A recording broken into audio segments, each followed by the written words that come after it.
As a coursing river, with all the force of a great typhoon, be a man with all the strength of a raging fire.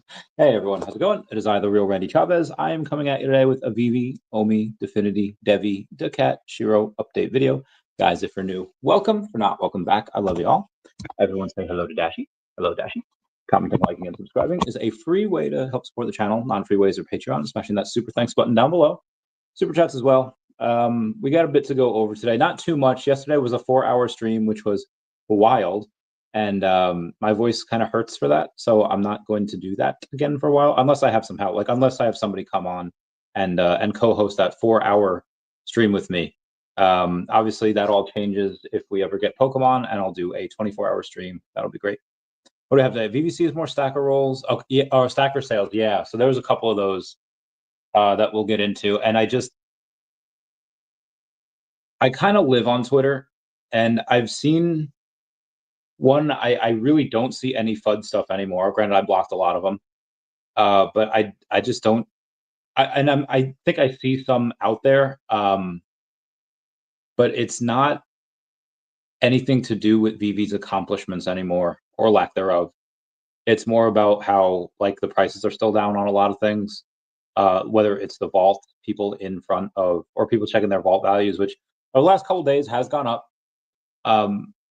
or the OMI token being down. And again, there is a bit more burn.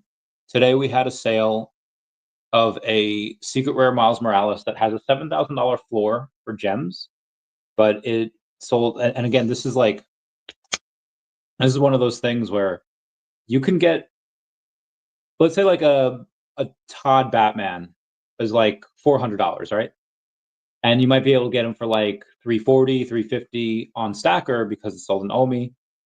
Yeah, it's like 8%, or I'm sorry, like 12, 15% discount, and like that's cool. You might save like $50 or whatever. Same thing with the reso. It's like $545 in gems, but it's like $505. You save like 10%. But on this one, you saved like 12 to 15%, but it's not a save of like $40. It's a save of like $900. I'm sorry, $600, which I think with the savings, you can go and buy a reso.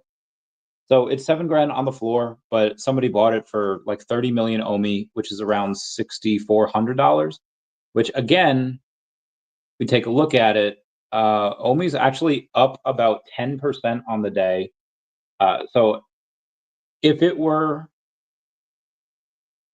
price of OMI were a bit lower, then the person might have actually had to spend more than 30 million OMI, or the person could have kept it the same amount of OMI, in which case it would have been like 6K instead of 7K. So either way, I think it's a good thing, because you get some OMI burn, which is nice. You get to be able to go in and kind of have that value. Be like, guys, I just saved like $600. It's like those commercials. I'm trying to think of which one. Yeah, I just saved 10% on my car insurance by switching to Geico. It took 15 minutes. Yeah, I just saved 10% on this Grail statue just because I paid an OMI, just because I went to Stackr. It's OMI that I had anyway, and I just paid it, saved me some cash. Now, in the next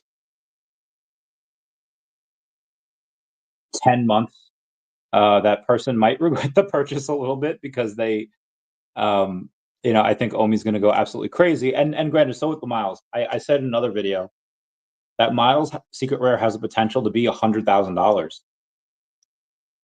Because again, it's never seen a bull market. It's kind of born in the bear. And there's only one Secret Rare. It's animated, it turns invisible. It's amazing. But Miles is generally very scarce. It's not like the Peter Parker. The Peter Parker Secret Rare, there's 1,000 of them as opposed to 250. And then the Ultra Rare has 2,500 as opposed to the Ultra Rare Miles, which has 1,000. And then you have the rare, uncommon, and common, and that makes up like 40,000, 50,000. It's a lot. So if you can't get the Secret Rare, and maybe you can't get the Ultra Rare, there's still there will never not be any common, uncommon, or rare Peter Parkers on the market. Like, there'll always be some on the market. So it's not scarce at all. You'll always be able to find one. The miles, you'll probably always be able to find a rare because there's 1750 of those. But let's take a look at them real quick. When I go on here, docs, there we go. If I just type in miles and you go to collectibles, you can take a look at the common Marvel Mighty, which I'm guessing is a couple dollars here, $2, $3. Oh, it's $4.90. Actually holding up pretty well. There's only 26 rare in the market. I could have. That is not a lot at all. There's less than 2% of these in the market, and it's at 155 floor. It is a 3-digit. The cheapest 2-digit, I don't even know if there is. Yeah, there's a 2-digit for like $2,000 that nobody's gonna get. But 155 floor. Okay, let me take a look at the ultra rare now. And there's only 12 of them. There's only 12 ultra rare, which is, what are they at? There's 1,000 of them. So again, barely like 1%, right? Because 10% would be 100. So yeah, it's barely above 1%. You have one, so it's got a pretty thin floor too. It goes from 399 to 466 to 800, and you could actually get a sub 100 for 1,000. Is that Bill Cipher? It is Bill Cipher on the profile picture, dude. When we have Disney, when gravity falls, bro, like I would throw a bomb. I would throw a money bomb onto VeVe if we had gravity falls stuff. Dipper's cool, Mabel's cool. I wish we had Waddles. Waddles is a little pig that they have. I would totally get him. And Wendy, love Wendy. And then obviously Bill Cipher, and then their Grunkle Stan, their great Uncle Stan. Like, yeah, if we can get these, I would throw a lot of money on that. Like, so they have Tokidoki, which let's go over that. Tokidoki's great, right? It's one of the first ones that came on. It was actually, I think, the first license that signed with us, which is fantastic. Help. Oh, hang on one sec. I got a business text. Sorry, there's for you guys. I can, if Cliff can help fund it. Generally per page. That's not a lot.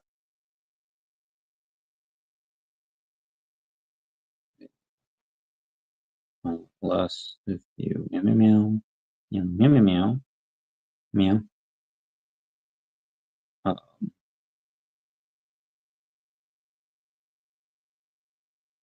Even less if you for a couple months. You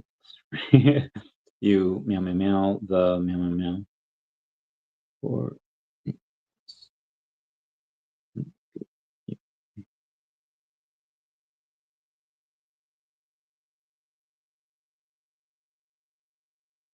okay.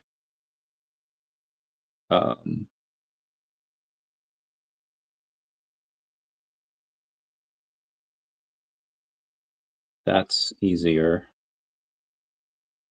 Okay, cool.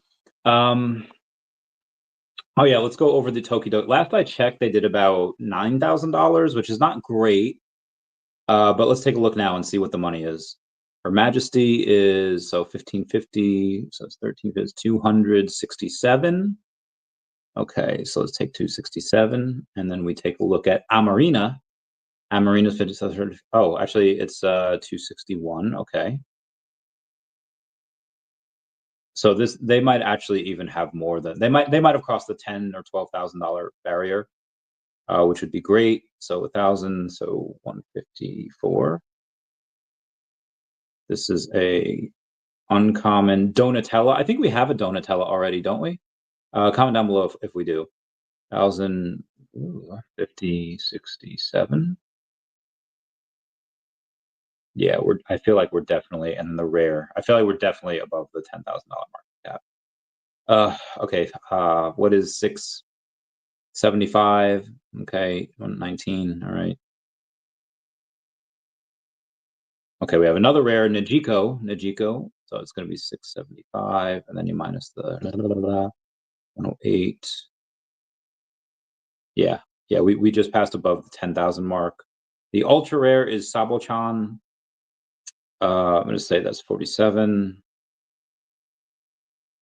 And then the secret rare, which I think only like 20 were taken out of. So 205, 34. Yeah, $11,558. So I'm cool with that. If it's 11,558, I mean, again, it'd be nice if it was a nice $30,000 day, but I deem this acceptable. And honestly, these guys are cool. Like I have all of the Tokidokis, or I'm sorry, the Mermicornos and the Unicornos. There's like 3 sets of those. There's I think 2 Unicorno sets and 1 Mermicorno set, or vice versa. Either way, I have all of those. I have some of the other ones, and these ones are arguably, I think, a little bit cooler because they straight up have weapons. Like they're straight up ready for war. They're. Could you imagine going to war and somebody's attacking you with a unicorn shield and a sort like I have to give up. Like if I was losing, yeah, I don't know. Anyway, these things are, I think, arguably cooler, but because the community spent more than $500,000 last month, I understand that they need a bit of a break.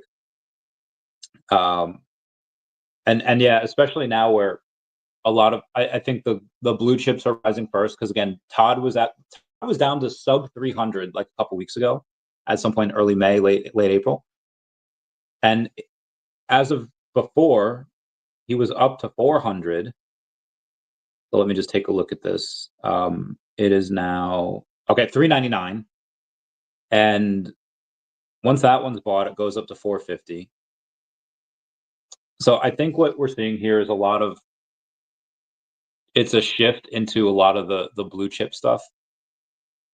Now, I'm not saying that Donatello or the secret rare of this won't be super popular eventually, because again, the only outside of the VeVe booth, when you're at DesignerCon, the only other booth that has a line wrapped around it or has like actual people there, like, is the Tokidoki people at DesignerCon. Now, obviously and same thing at New York and San Diego Comic-Con. Like, there's always people at that booth. And again, it's the Marvel booth because that's Marvel. But these things are, when I tell you, and there's a ton of activity on like eBay where like, oh, I want this, and again, they're for like $10, they're for like $20, whatever. I assume some are in the hundreds, but you get a couple of these people that, and again, I don't know Lumi from a hole in the wall, right? Like Lumi is cool, but I just feel like as a lot more people get in, some of these might be exceedingly rare and exceedingly scarce, because right now there's like 34 of them in circulation, and I feel like that's with those in circulation, I feel like that's a very small amount for the amount of fans that are out there. And again, I don't really know this set. Like, I don't know the characters, so maybe actually, yeah, that's a cool character and an okay set. But it's better to have something that is like cool but in amazing set. So somebody else will have to do that with me. Shout out to Cryptlos for saying VeVe's heating up with more Stackr sales coming through. You already know DeCat is coming in strong. Gotta love that DeCat will make that list eventually. Anyway, let's go over some of the crypto here, because we haven't done that yet. I did mention OMI up 10% on the day. Or actually, I'm sorry, that's up 10% over the last 7 days. That's my B. We're only up 6% on the day. I was looking at the 7-day chart, up 6% on the day. This is just under a $60 million valuation. It's at 59.99. 2.2 million in volume. I think most of that is Deepcoin accounts for 28% of it, which is better. Like, sometimes it would account for like half, but Deepcoin accounting for 635K of it, and the rest of that, what did I say this was? 1.5, 1.6 million is towards everything else. Let me see what the price is. The price is pretty consistent across everything. 21x except for Ethereum on Uniswap, it's 2.2. But I think this is fine. This is a solid day. It has more than 2 million in volume. It's up 6%. I know Rain says that when it happens all at once, and you'll see a Comey spike in like 3 weeks, and then if you went out and touched grass for 3 weeks, you're on vacation, you'll have missed it. I would be fine if we saw something like this every day, just slowly a little more volume, slowly a little more up. I don't need it to go crazy in a couple weeks. Again, that would be great if it did. I am, like I said, I'm not putting. I see it changing slowly but steadily. When is that dam finally going to break? Like, you see the cracks in the dam of the bear market, right? And you see, like, okay, despite Trump and Elon's like public divorce on Twitter, the markets, it shook the markets a little bit, but it didn't knock them over. It didn't not like. You have some people saying like, hey, yeah, well, Bitcoin's got to go down like 30%, and then we can go higher. It's like, bro, like we already did that. We were at like 108 in like January, went down like 74. We did that large thing, and like I know, but we need to see it again. I don't know why we need to see that, but that is a common theme that I've read or heard among like traders. There's like, yeah, we need to see that again, and maybe we do. I don't see why we need to, but maybe it's psychology. I don't know. I mean, we did get down to 101 the other day. Let me check Bitcoin here real quick, see what we're at. At 105. Again, we were down at 10. Yeah, like 101 the other day. We're at 105.5 now, so I think that's fine. Let's do Shiro here real quick. Let's take a look at my baby Shiro cat, and I am. I'm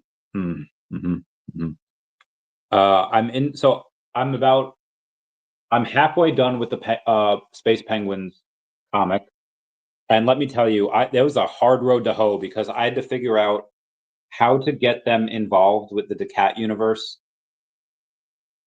and having the people not need to read Space Penguins in order to like, or else like they would have been lost. I had to make it so that if they read Space Penguins Volume 1, they could read Decat Volume 3, and they would get all these Easter eggs, and it'll be great. But I also needed to make it where they didn't have to read it, and it would still be enjoyable for them, and nothing would really be confusing. But there'd just be a ton of extras for people that did. And again, I want to do that with Shiro Nico. They are a fantastic community, 60,000 followers on X, 20-something thousand in the Telegram. And that would just help sales, right? The more characters you have from different communities, the better it'll do. And Shiro Nico obviously doesn't need to cross over with anyone. Their community will go and buy that comic out.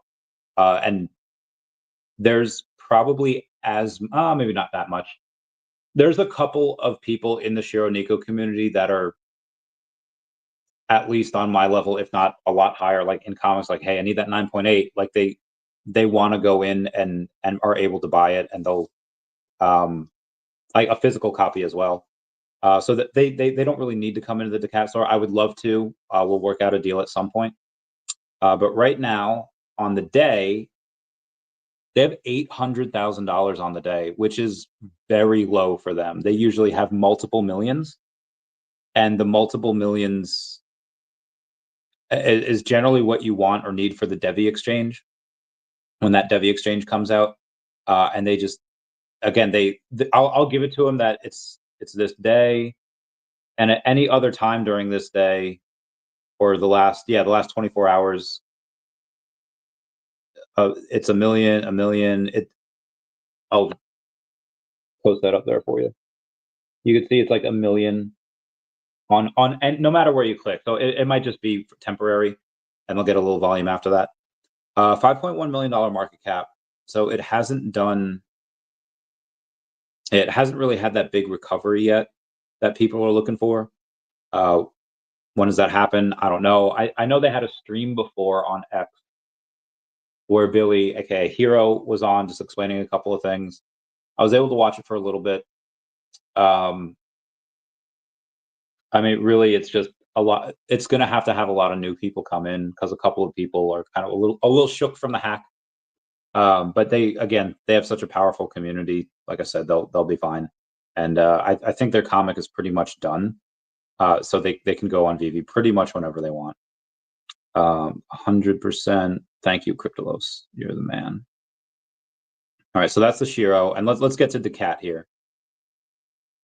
The cat is up 2% on the day, nothing crazy. $181 in volume, so pretty light on the volume today. $1.6 million market cap. Mostly what's going to move this. I was on a space. I couldn't tell you if it was last night or today. I would say there. Both. I think it was the one today though. There was one. I had a meeting at 3 that thank God canceled because I forgot I had a space today. It wasn't my space. It was Memezilla's, and I went on there and had said basically, I just gave like the background story of the cat, and I'm open and honest with everyone, telling them that based on the revenues and the kind of like blue sky way of valuation, 10 million is fair. I think by the end of this year, based on what I can do. Now, granted, it's up 50% in the month, and you'll have months like that where that'll happen, and you'll have months where you might lose some. But I think that with $1.6 million market cap right now, a 5 to 6x, again, based on revenues and just based on where the IP is right now, and it's a great idea. People are trying to buy it pre-revenue. I haven't actually had a meeting yet with David to be like, hey, here's what I can do for you, as far as the DACAT IP being actually part of VeVe. I would love to. They have obviously a lot of stuff going on. Again, if I were to ever like message him, like, you have to recognize there's a book called The Long Fall by Walter Mosley. He's a private investigator, and he happens to know like this judge, and then, judge, I need your time here for a second. And the judge is just like, well, I have a ambassador for the Russian embassy right outside, so make it quick. And it's not like the judge was trying to like show off or anything. It's just that he was showing Walter where he falls in the grand scheme of things. It's like, yeah, like, I understand this is important to you, but blah, blah, blah, blah, politics, which you're not about.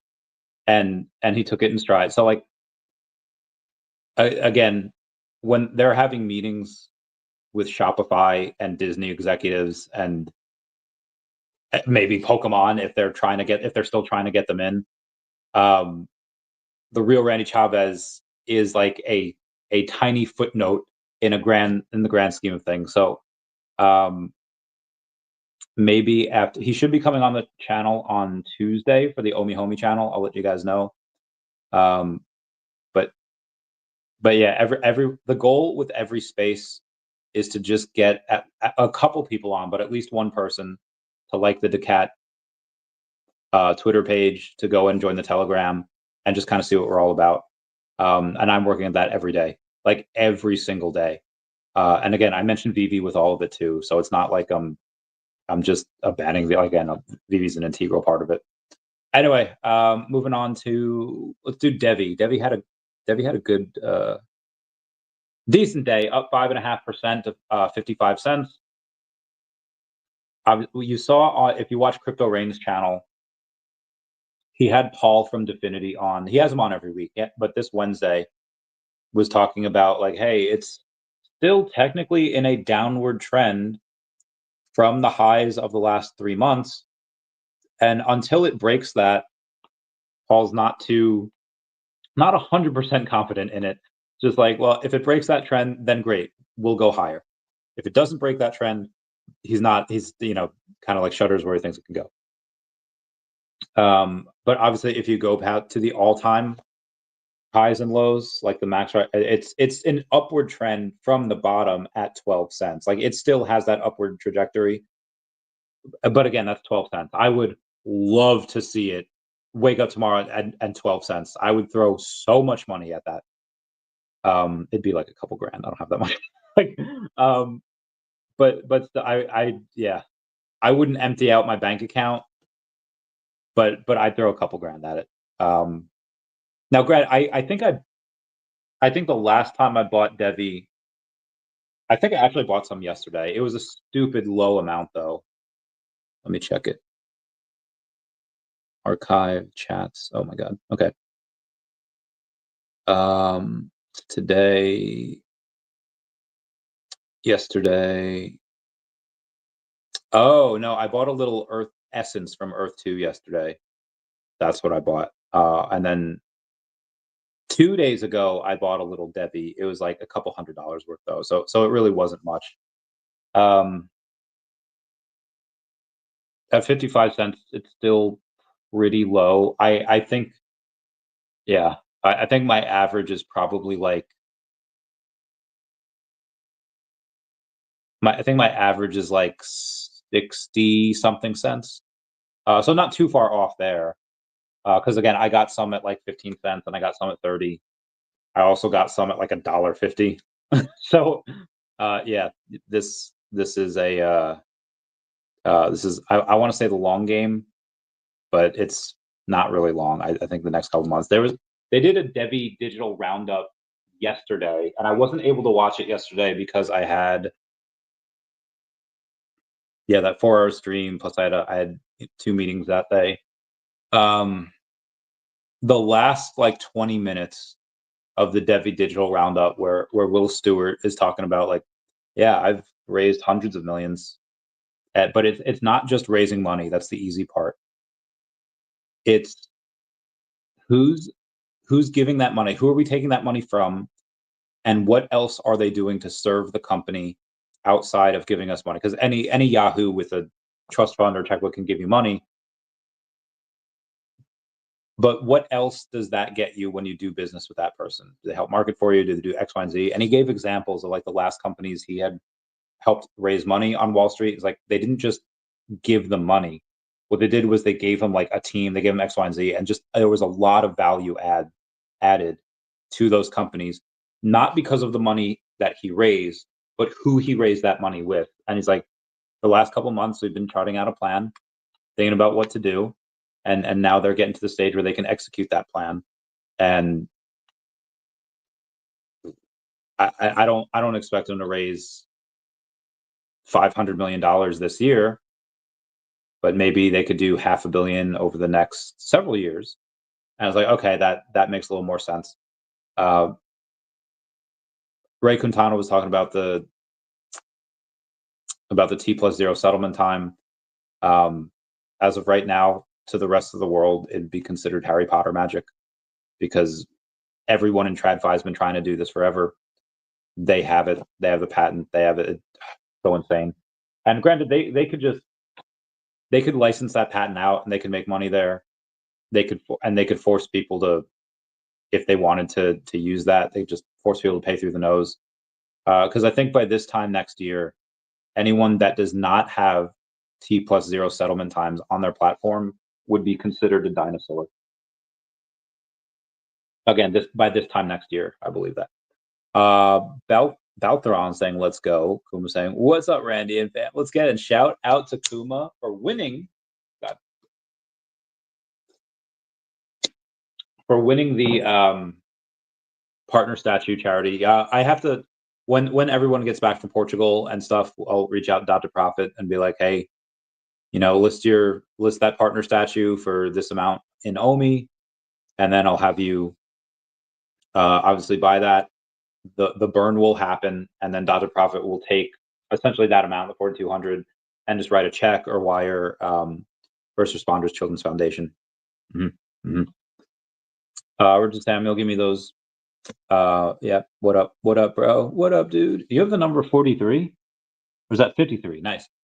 So yeah, my press release that was supposed to happen yesterday. Oh, it's a good morning.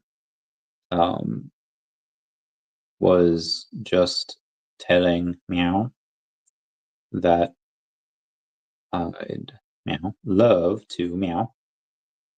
Oh my gosh, buddy. Your guys meow meow meow for you. Oh,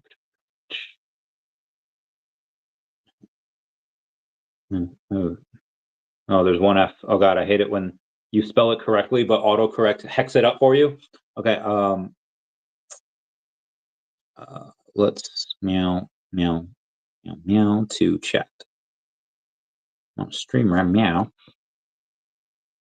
Bobby Green says, good. Good morning, guys. Good morning, everybody. Rich Sam's this morning.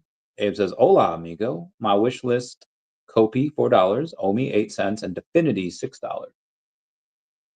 I'd like to see Definity higher than that. OMI, yeah, great. That'd be great.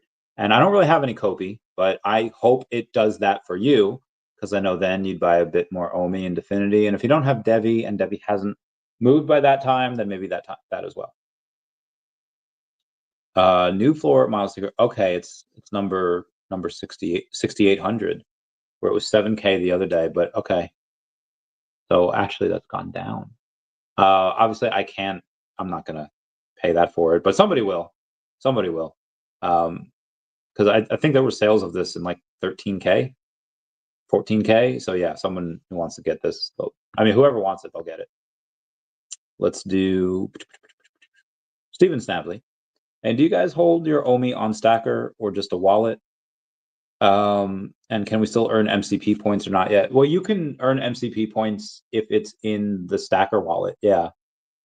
A bunch of mine's on Stackr. Actually, most of mine is on Stackr.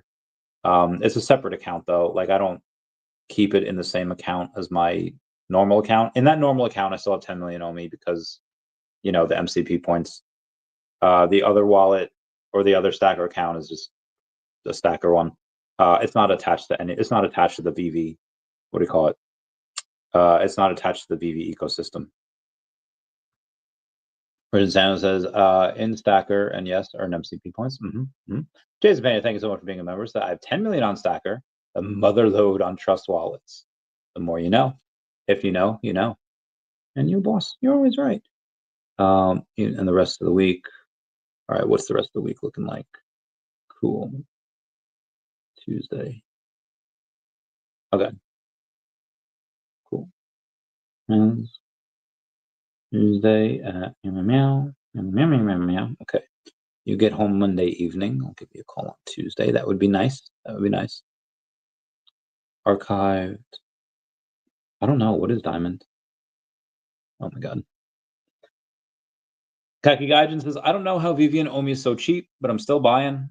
Just again, there's no reason for half of these tokens to be the price they are.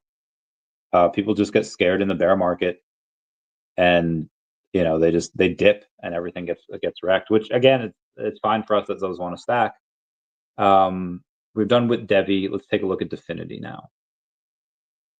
Where are they? Where are you? And I'm so sorry. Cannot breathe. I cannot. Okay. We are at 1.3% up on the day with, I think, not a lot of volume, but let's check. 3,400. So not terrible. Definity markets actually yesterday. Let me take a look at them. Definity markets, 6,300 followers over on X. They had posted yesterday. Today marks a milestone at Definity, our highest revenue day ever, surpassing our previous record by 50%. Grateful to our partners and clients for their continued trust, onwards and upwards. That's amazing. Mr. MC Was says, congrats, Definity Network and the team. And then he ats me like I wouldn't see this news anyway. Their replies have been pretty cool too. They've been replying to a lot of people. So again, CoinDesk yesterday saying, May's U.S. job data showed that continued slowing in jobs growth, while the 139K jobs gained was about in line with forecasts and not enough to send the 4.2% unemployment rate higher. Bitcoin continues to trade around 104. And Definity saying, with unemployment steady, the Fed gets no clear signal, so markets stay in wait-and-see mode. Time will tell. I was in some type of space either yesterday or today, and people were just talking about, hey, what do you think that's going to happen, in the macro in the next couple months? Like, you had Donald Trump say that he'll announce a new Fed chair soon. I hope whoever replaces Jerome Powell is competent and conscientious and can actually read the writing on the wall, because Jerome Powell really is not. The cat slid in like a boss, holding strong eyes on the prize. Yeah, I get it. Sorry, comments there. When taking a look at the macro, you have the money market accounts, you have the TGA and the RRP, that despite them sliding, global liquidity is actually increasing. And again, trillions of dollars just ready to, you'll probably have a market melt up once the rates are lowered. I don't know why Jerome Powell is consistently not lowering rates when the rest of the world is. Like, clearly there's something aloof there. And again, I hope he gets replaced sooner rather than later. I hope he steps down. I hope he never has a position of power again. But, you know, he's what we got right now.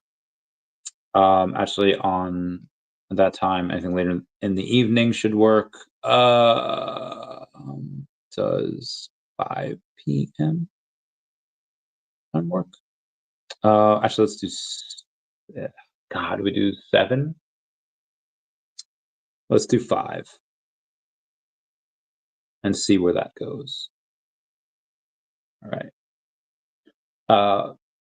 Yeah, and they might stay cheap. That, you know, something's got to give at some point. Like, one of our things will go up first. What is it going to be? I don't know. Okay. All right. Yes. All right. Let me make sure that this guy. Hold on. I'm going to name him. Save, and then I have on Tuesday. Or yeah, Tuesday. All right. What's his name? Okay. Eastern Standard Time meeting. Okay, cool. The calendar be filling up this month already. I don't know how VeVe and OMI is so cheap, but I'm still buying. Agreed. Tammy Hannah, what's going on? Hi, VeVe fam. Randy too. What up? What up? I hope you're doing well. Hope you're doing well, Tammy. Hope you're winning at poker. Are you winning, son? Oh, okay, that works. Yay. Okay, he's supporting. Very good. Let's do. All right, we're over at Definity. So just so you guys know, I don't know if it was public or not. I mean, it's going to be very soon anyway. But when talking about Decat, I'm trying to sell it, or I'm trying to get it valued at a much higher valuation than 100K, because if that's it from pre-revenue, I'm going to only sell it off piece by piece, 5% here, 10% there, and then use that to help grow it.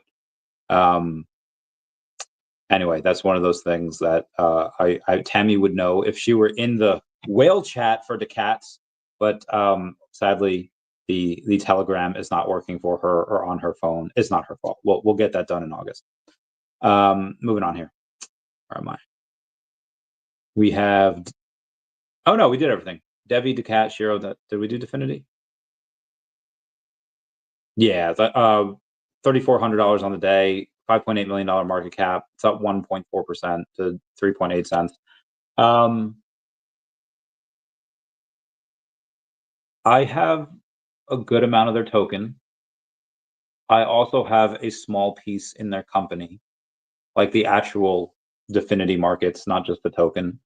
Just kind of wanted to hedge my bets there a little bit, just in case. Like, okay, well, I mean, again, one of them is going to go up, and like I said, if they're, what do we have today? Circle yesterday traded about $22 billion when they did about 168 million in all of 2024, which they did like 65 million in Q1.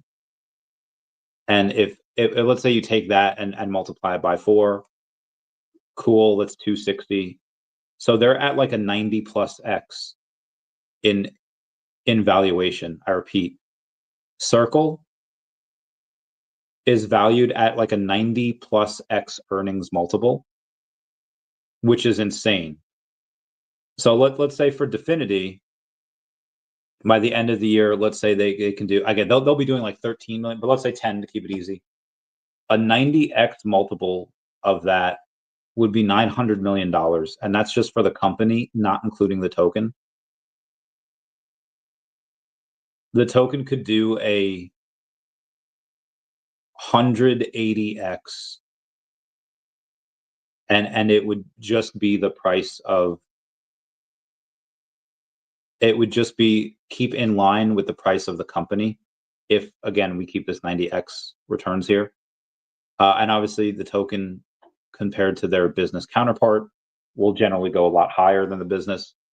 And this is why I think that OMI can go to multiple cents. And this is why I think DEVVE can do, I don't know, I think Abe said $6, right?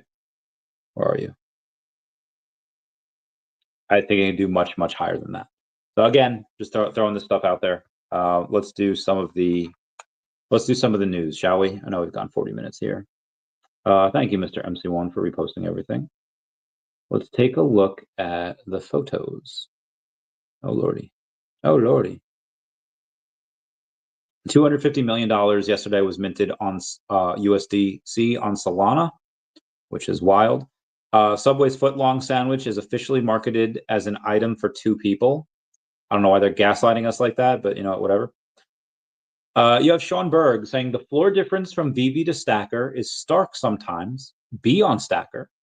Picture is the first appearance of Mephisto from Silver Surfer #3. Sean from Comics and Crypto just highlighted the all-time high sale of this very same comic book that just recently sold for $98,000 or 9.8. Mephisto is a big collector key. Keep your eyes on it. I've been stacking for 10 months straight now. Now, obviously, you have Baby Berg that has 154 of those freaking things, where I only have 25. So that stack is legendary. And I'll also say that is there supposed to be 2 of these? Oh shoot! And there's only 2,235 of those comics. Century #1 is something that I stack a little bit as well, but they have 5,000 comics. All right, Silver Surfer #3, which is first appearance of Mephisto, had a 9.8, sold at $94,888, which is like 80% higher than the previous 9.8 back in 2022. And again, there's only 2,235 like digital comic books on VeVe of that. So I think this is something that is probably going to do really well. Because now, granted, it's like out of the 25 that I own, it's all the common. And it's like, okay, Chavez, why did you stack the common when there are 1,271 of those, but there's 513 of the uncommon? So you basically cut that in half. Cut it in half again, and because 250 is the rare. Cut in half almost again, and it's 134. Cut in half again, and the secret rare is 67 of them.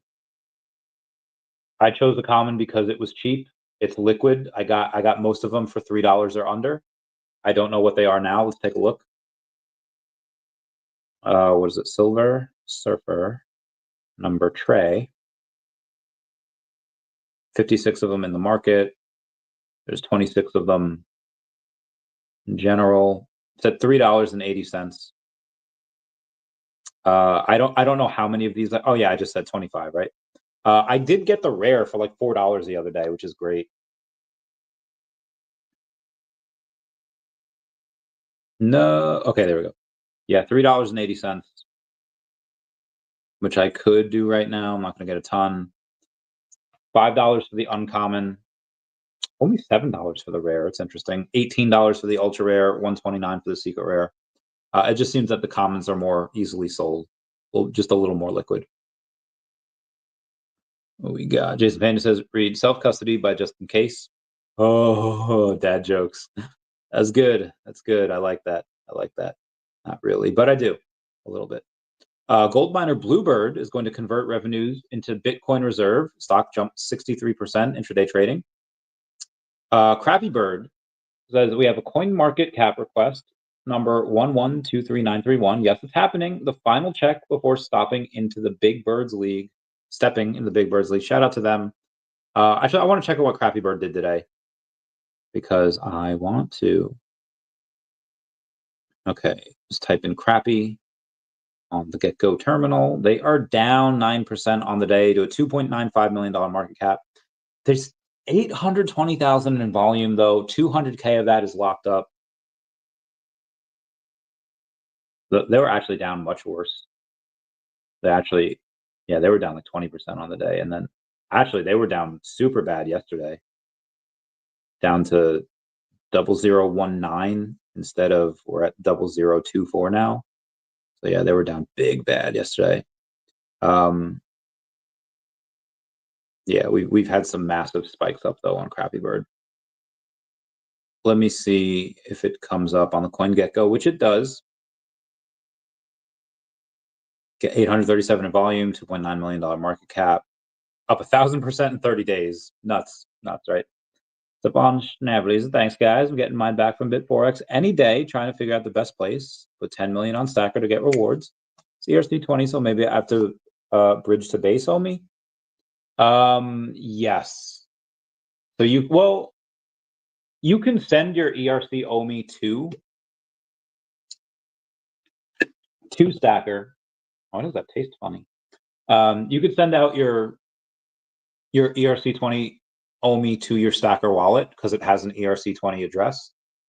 But yeah, you're gonna want to, and you could bridge to base for free, right? Like you can bridge for base. The gas fees are sponsored by Stackr, so you'll be good there. If you would like. Zombie says, "Yo, what up, Zombie? How's it going, fam? We have a call tomorrow. Our call tomorrow is at 1 p.m. Eastern Standard Time. I have another call at 3, and then the stream at 8. Turtles, I just finished watching your epic stream from yesterday. Great job for a great cause. Why, thank you. Yeah, 4 hours is a lot, but I did it. I did it for the fans. Did it for them, and we have a pretty good audience yesterday. I think we had like 600 people here at one point because VeVe like retweeted us out. I was like, oh, thanks, VeVe. What's up, VeVe? It says, yo, what up, Randy? My man, how you doing? Well, it says, couldn't imagine we have another Bitcoin drop to 70-ish K. Yeah, I don't see why we would. I mean, you could have a Black Swan event. And, Elon had a black eye the other day. It was rumored that him and Secretary Scott Bessent got into a fight. That I don't know what timeline we're living in. It's a weird one, though. Tucky guidance. Some of the biggest pullbacks happen. Yeah, and some of the biggest rallies happen in a bear. It's wild how that happens. Absolutely wild. So again, we haven't had alt season yet. We're kind of in like phase 2 of like ETH is kind of outperforming Bitcoin. Sometimes, but not all the times. Once it starts doing that consistently, and then you hear the guys, everyone's building on ETH. Guys, I think ETH can flip Bitcoin. Like once you start hearing that, then it's like full ETH mode, and then they'll trickle into alts after. So hopefully by the end of the year, we'll see. I don't know. What's up, O'Milly? O'Milly, there was some drama on Spaces yesterday. It was wild. It was wild, bro. I don't even think you were in it. It was just on other Spaces. It was wild. Do you have drama on your space, O'Milly? What happened to? Oh no, today David was on a space today, wasn't he? Yeah, you were doing the Tokidoki drop, and I think David came on while he was like at the beach, which is great. He's so fun. What's up, Planet Vampire? Okay, let's keep going. We got some news to go over. Some more news. Some more. I'm gonna have some more something. All right, just in, President Trump says that we're very far advanced on the China deal. Thank God. Raul Paul says, oh no, I read that the other day. I don't need to again. I probably should do it again because I didn't have a. Oh, President Trump is going to announce the next Fed chair very soon. Very good. Very good. Raul Paul, when talking about a former's post he put up about how millennials and Gen Z are going to be the ones that are going to absolutely take NFTs on a rocket ship to the moon, because they couldn't play by the old rules of put money into an S&P 500 account, or something that tracks the VOO and the SPY, because that worked for older people when they got a nice inheritance, and they got a cheap house when wages were not great, but relative to the cost of living, wages were pretty freaking good. And it's just not something that a lot of younger people can really do nowadays. So, what do younger people do? They flip the board and they go all in on GameStop, and they go all in on crypto when people are telling them not to. And I think I'm a prime example of that with high risk lending. I never did anything traditional. I mean, I bought a lot of Tesla, which is like traditional now, but not so much. It was not in 2019 and 2020. It was not. We have VeVe fans that claimed a free Disney pin from Disney Pinnacle thanks to Disney Plus perks. Disney Magic delivered. Did you guys get yours yet? So actually, there's something that I want to read, which I did go over yesterday, but it was a 4-hour stream, so I don't know how many people heard it. We'll see. What's up, Master Jimboli Lingo? What a man! What a man! Disney is doing what Netflix hasn't, and I promise this has a lot to do with VeVe, or at least it will. Disney has not only a massive IP portfolio, but also a huge multifaceted fandom universe that spans physical merch, parks, streaming, music, TV, film, cruises, hotels, Broadway shows, collectibles, licensed games, and more. It's a big mess of a consumer web to manage, even more so challenging to harness its flywheel. Historically, Disney's arms have been largely siloed. The main connective dots for the ecosystem reliant on passive fandom, e.g. if I love Star Wars movies, I might be inclined to go to Disney World for the Star Wars park. Its silos have meant that activity and engagement in one arm of a consumer Disney journey was only possibly of benefit to another arm. With some of its recent changes to Disney Plus, that is starting to change. More on this later. Obviously, Netflix is a much younger company, doesn't have the same degree of blue chip IP that Disney has, and is nowhere near as expansive in its business units. It is, however, increasingly experimenting with strategies beyond streaming, including its somewhat weird gaming strategy. Its Stranger Things Broadway show, its physical Netflix houses, locations licensed merch, and so on. Which is to say that Netflix is increasingly copying the tried and true IP hub and spoke model of large media conglomerates like Disney. Netflix has had advantages, however, of being relatively smaller, 14,000 employees to Disney's 214,000 employees. More moneyed, you have $9.5 billion on cash on hand compared to $6 billion, and the younger company than Disney with possibly less entrenched and less firewall verticals. And yet, it's Disney, not Netflix, that's innovating in the arena of digital loyalty and meaningfully connect its streaming and non-streaming businesses. The yearn for innovation may be due to Disney Plus's third place standing. Its 126 million subscribers put it behind Amazon Prime Video and Netflix, but it also makes sense for a company that has spent the last century deeply understanding fandom in all of its facets to push the envelope in new categories. It stands to reason that Disney has a good grasp on what connecting consumers across different experiences can mean for its business. And you have Disney Plus, perks, and collectibles. Disney Plus just announced its always-on perks following a limited trial in 2023. The program offers a number of benefits to Disney Plus users, showcased directly inside of Disney Plus Smart TV app, with a big QR code on startup that takes you to the perks web platform.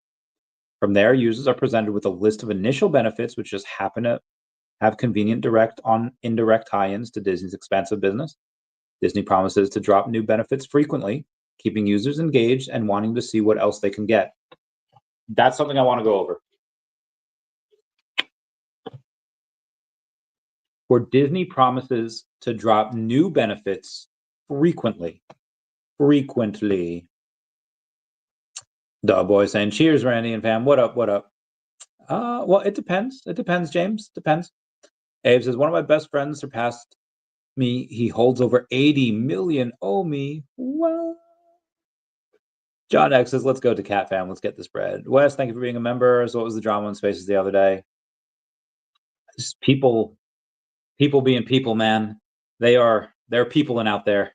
I was just simming it. I was just you know, kind of chilling, listening, not really doing too much talking. Was trying to write the Space Penguins comment, but I was tagged in a somebody tagged me in something, and I was like, okay, let's see what's going on in the space. And after I got up to the space and everyone's talking, I was like, all right, let me go write this Space Penguins comic, and it's getting really good. It's getting really good. Can't wait for everyone to read it. So good. Anyway, here are a handful: sweepstakes entries to win a 4-night stay on a Disney cruise, discount at Adidas, Funko, and Loungefly, all three of which still sell Disney IP licensed products, a 6-month trial to DoorDash, so you don't have to leave the house for food and can keep watching Disney Plus, and Clear, so you can have an easier time flying to Disney World, and 4, discounts on stays at Disney World. Now, let's only talk about the second one. Discounts at Adidas, Funko, and Loungefly, all three of which would sell Disney IP licensed products. What other platform sells 3D digital collectibles? What other platform sells IP licensed products? I will give you a hint. It's VeVe. Just because VeVe wasn't there at the start doesn't mean it won't be there at the end. And it also doesn't mean that this was purposely done so that they can find out what works and what doesn't work on platforms that they deem to be less valuable. And because again, like I don't know if I'm sure I know people that wear Adidas. Like I'm sure I've seen them around, not in a long time, but I'm sure they're around.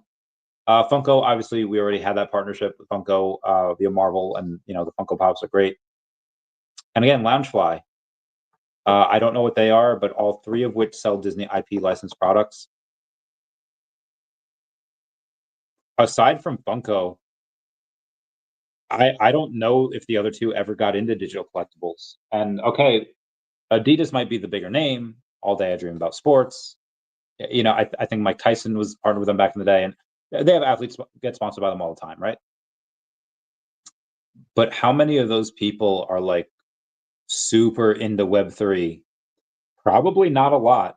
So it would make sense that you'd try it first with a bigger name, and you try it first with something that has barely dipped their toes into it. Be like, hey, if this works over here, we'll try it on Disney. We'll try it on VeVe.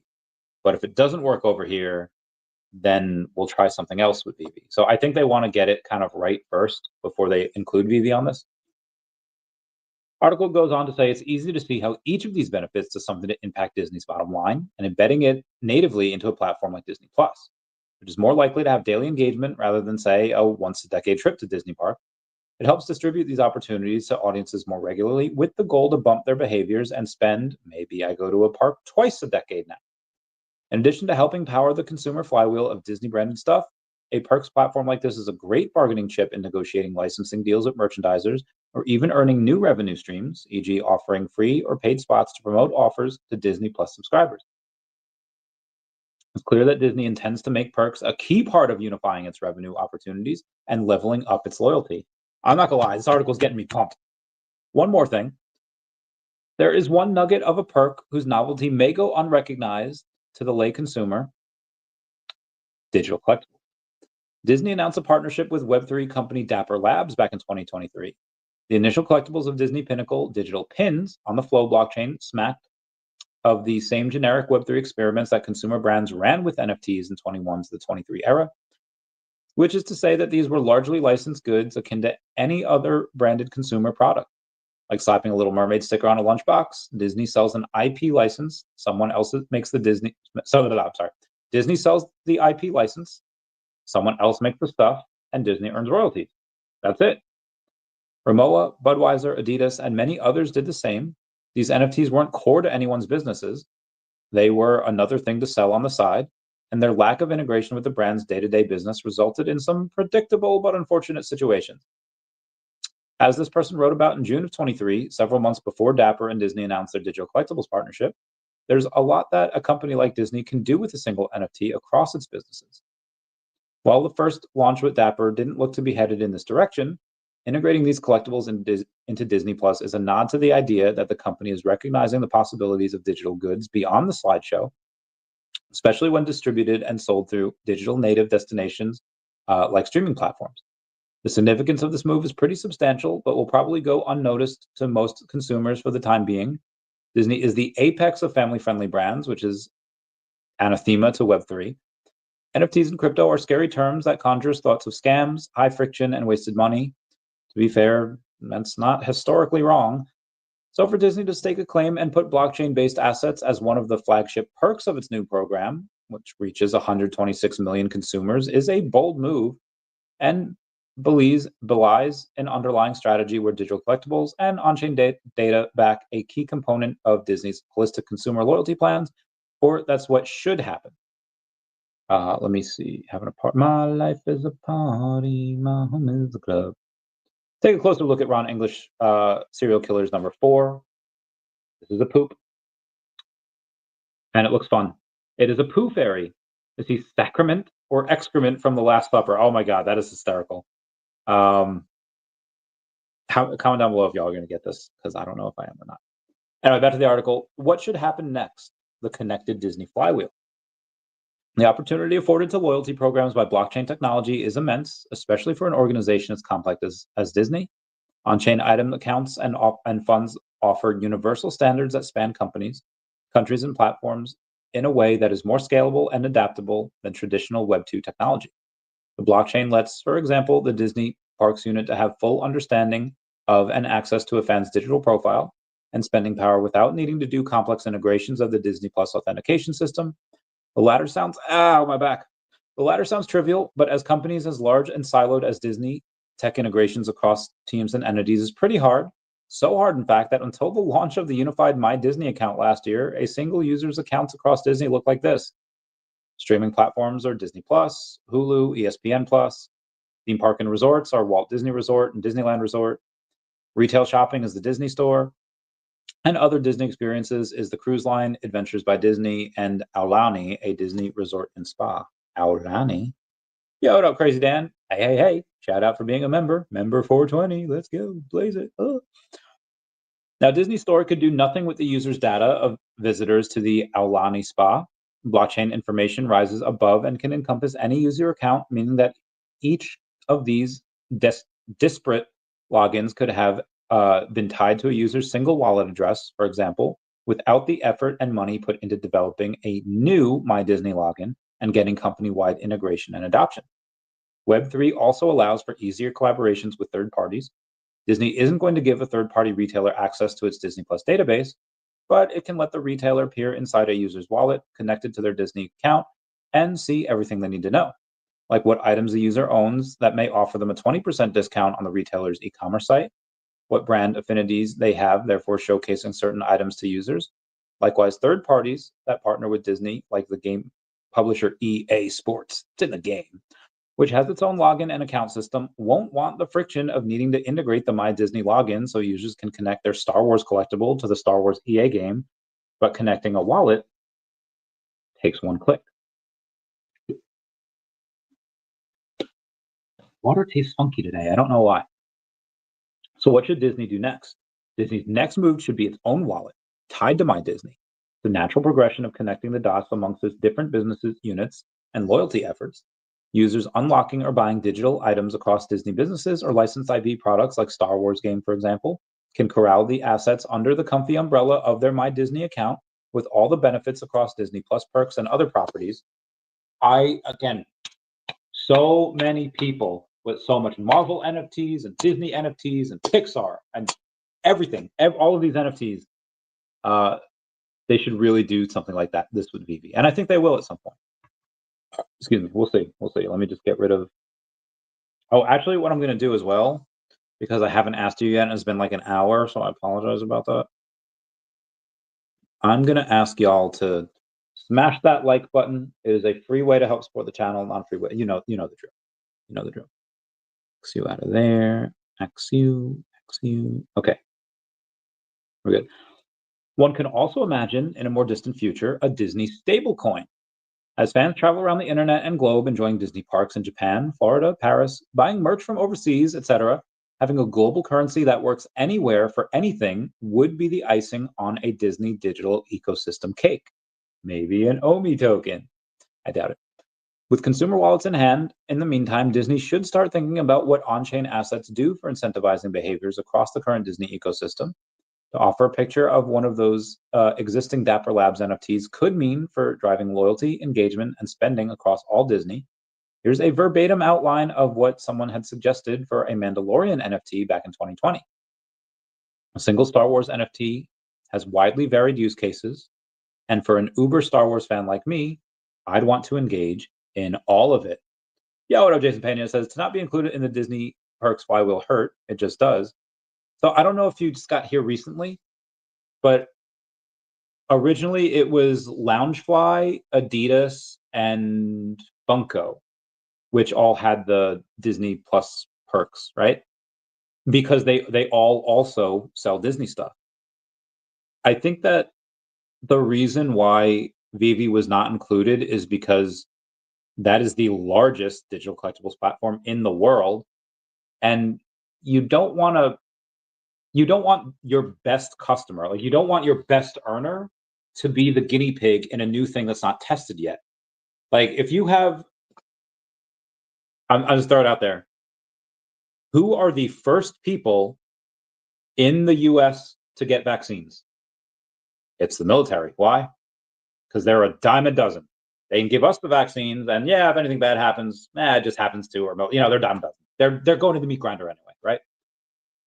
So we largely are the ones that test the vaccines for the country. And why? Because again, we are a dime a dozen. You don't want to go in and test something out on your best earner, meaning that you don't want to have this never been tested jab on someone that's kind of important in the US. You want to test on military first because that's what they do. I think that this is much the same, where how much product does Adidas move for Disney? I don't think a lot. And again, it's Web3. They're a very, very, very small in that game, whereas VeVe is like the biggest in that game. So again, I think they're wanting to test out and just test the waters, dip their toe in and see, okay, what happens to a smaller company if we do this? Now what happens to a smaller company if we do this? And then like Hannah Montana in 2009, they take the best of both worlds, they give it to VeVe, and they say, okay, don't do this, but do this, and you should have a good time. Put me in, coach. I'm ready to play. I forget the rest of the words. Something about center field. Anyway, so that's why I believe they're not included in the, and I'll go over this in an actual video. I'll let you guys know. Post. Oh, my man can't post on X for a week. That is rough. Apparently that's violence. Oh my God, that is so rough for him. It's hysterical though. But yeah, so that's why I believe that. Anyway, let's move on. Nope, we got a new comment. VeVe needs a Marvel Mighty game badly. I would love that. I have a lot of Marvel Mighties, and again, I would love that. Do they need it badly? I would love it. They rolled out a VeVeverse, and the vault builders, but gamers are just kind of like, okay, this is cool. So I mean, but again, the same thing would have happened if they would have done the opposite. If they would have made a game first, they would have, like, everyone else would be like, okay, this is for gamers. What about us? Not everyone's a gamer. I want to be able to create something and build something. Like, you already created something. You're taking the creativity away from us. Like, again, damned if they do, damned if they don't. Maybe a game comes out at some point. Maybe they're part of an IP branded world. I've been banned for 1 week 3 times on X. I've been banned for a week a couple of times on Facebook because Mark Zuckerberg's the bitch. I hate him so much. Who dis? Oh, thank you, Omar, for reposting the space. You are the man. And a good binge now that the better what? Oh, all right. Murder, adultery type of stuff. No cop shows or nerd shit. Okay.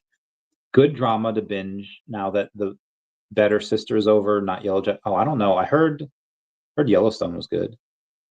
Animal Kingdom on Netflix is crazy. Oh, I gotta try that. I'm gonna take a screenshot of that. Drama, no weird alien shit. Okay, drama, no. All right, let her know.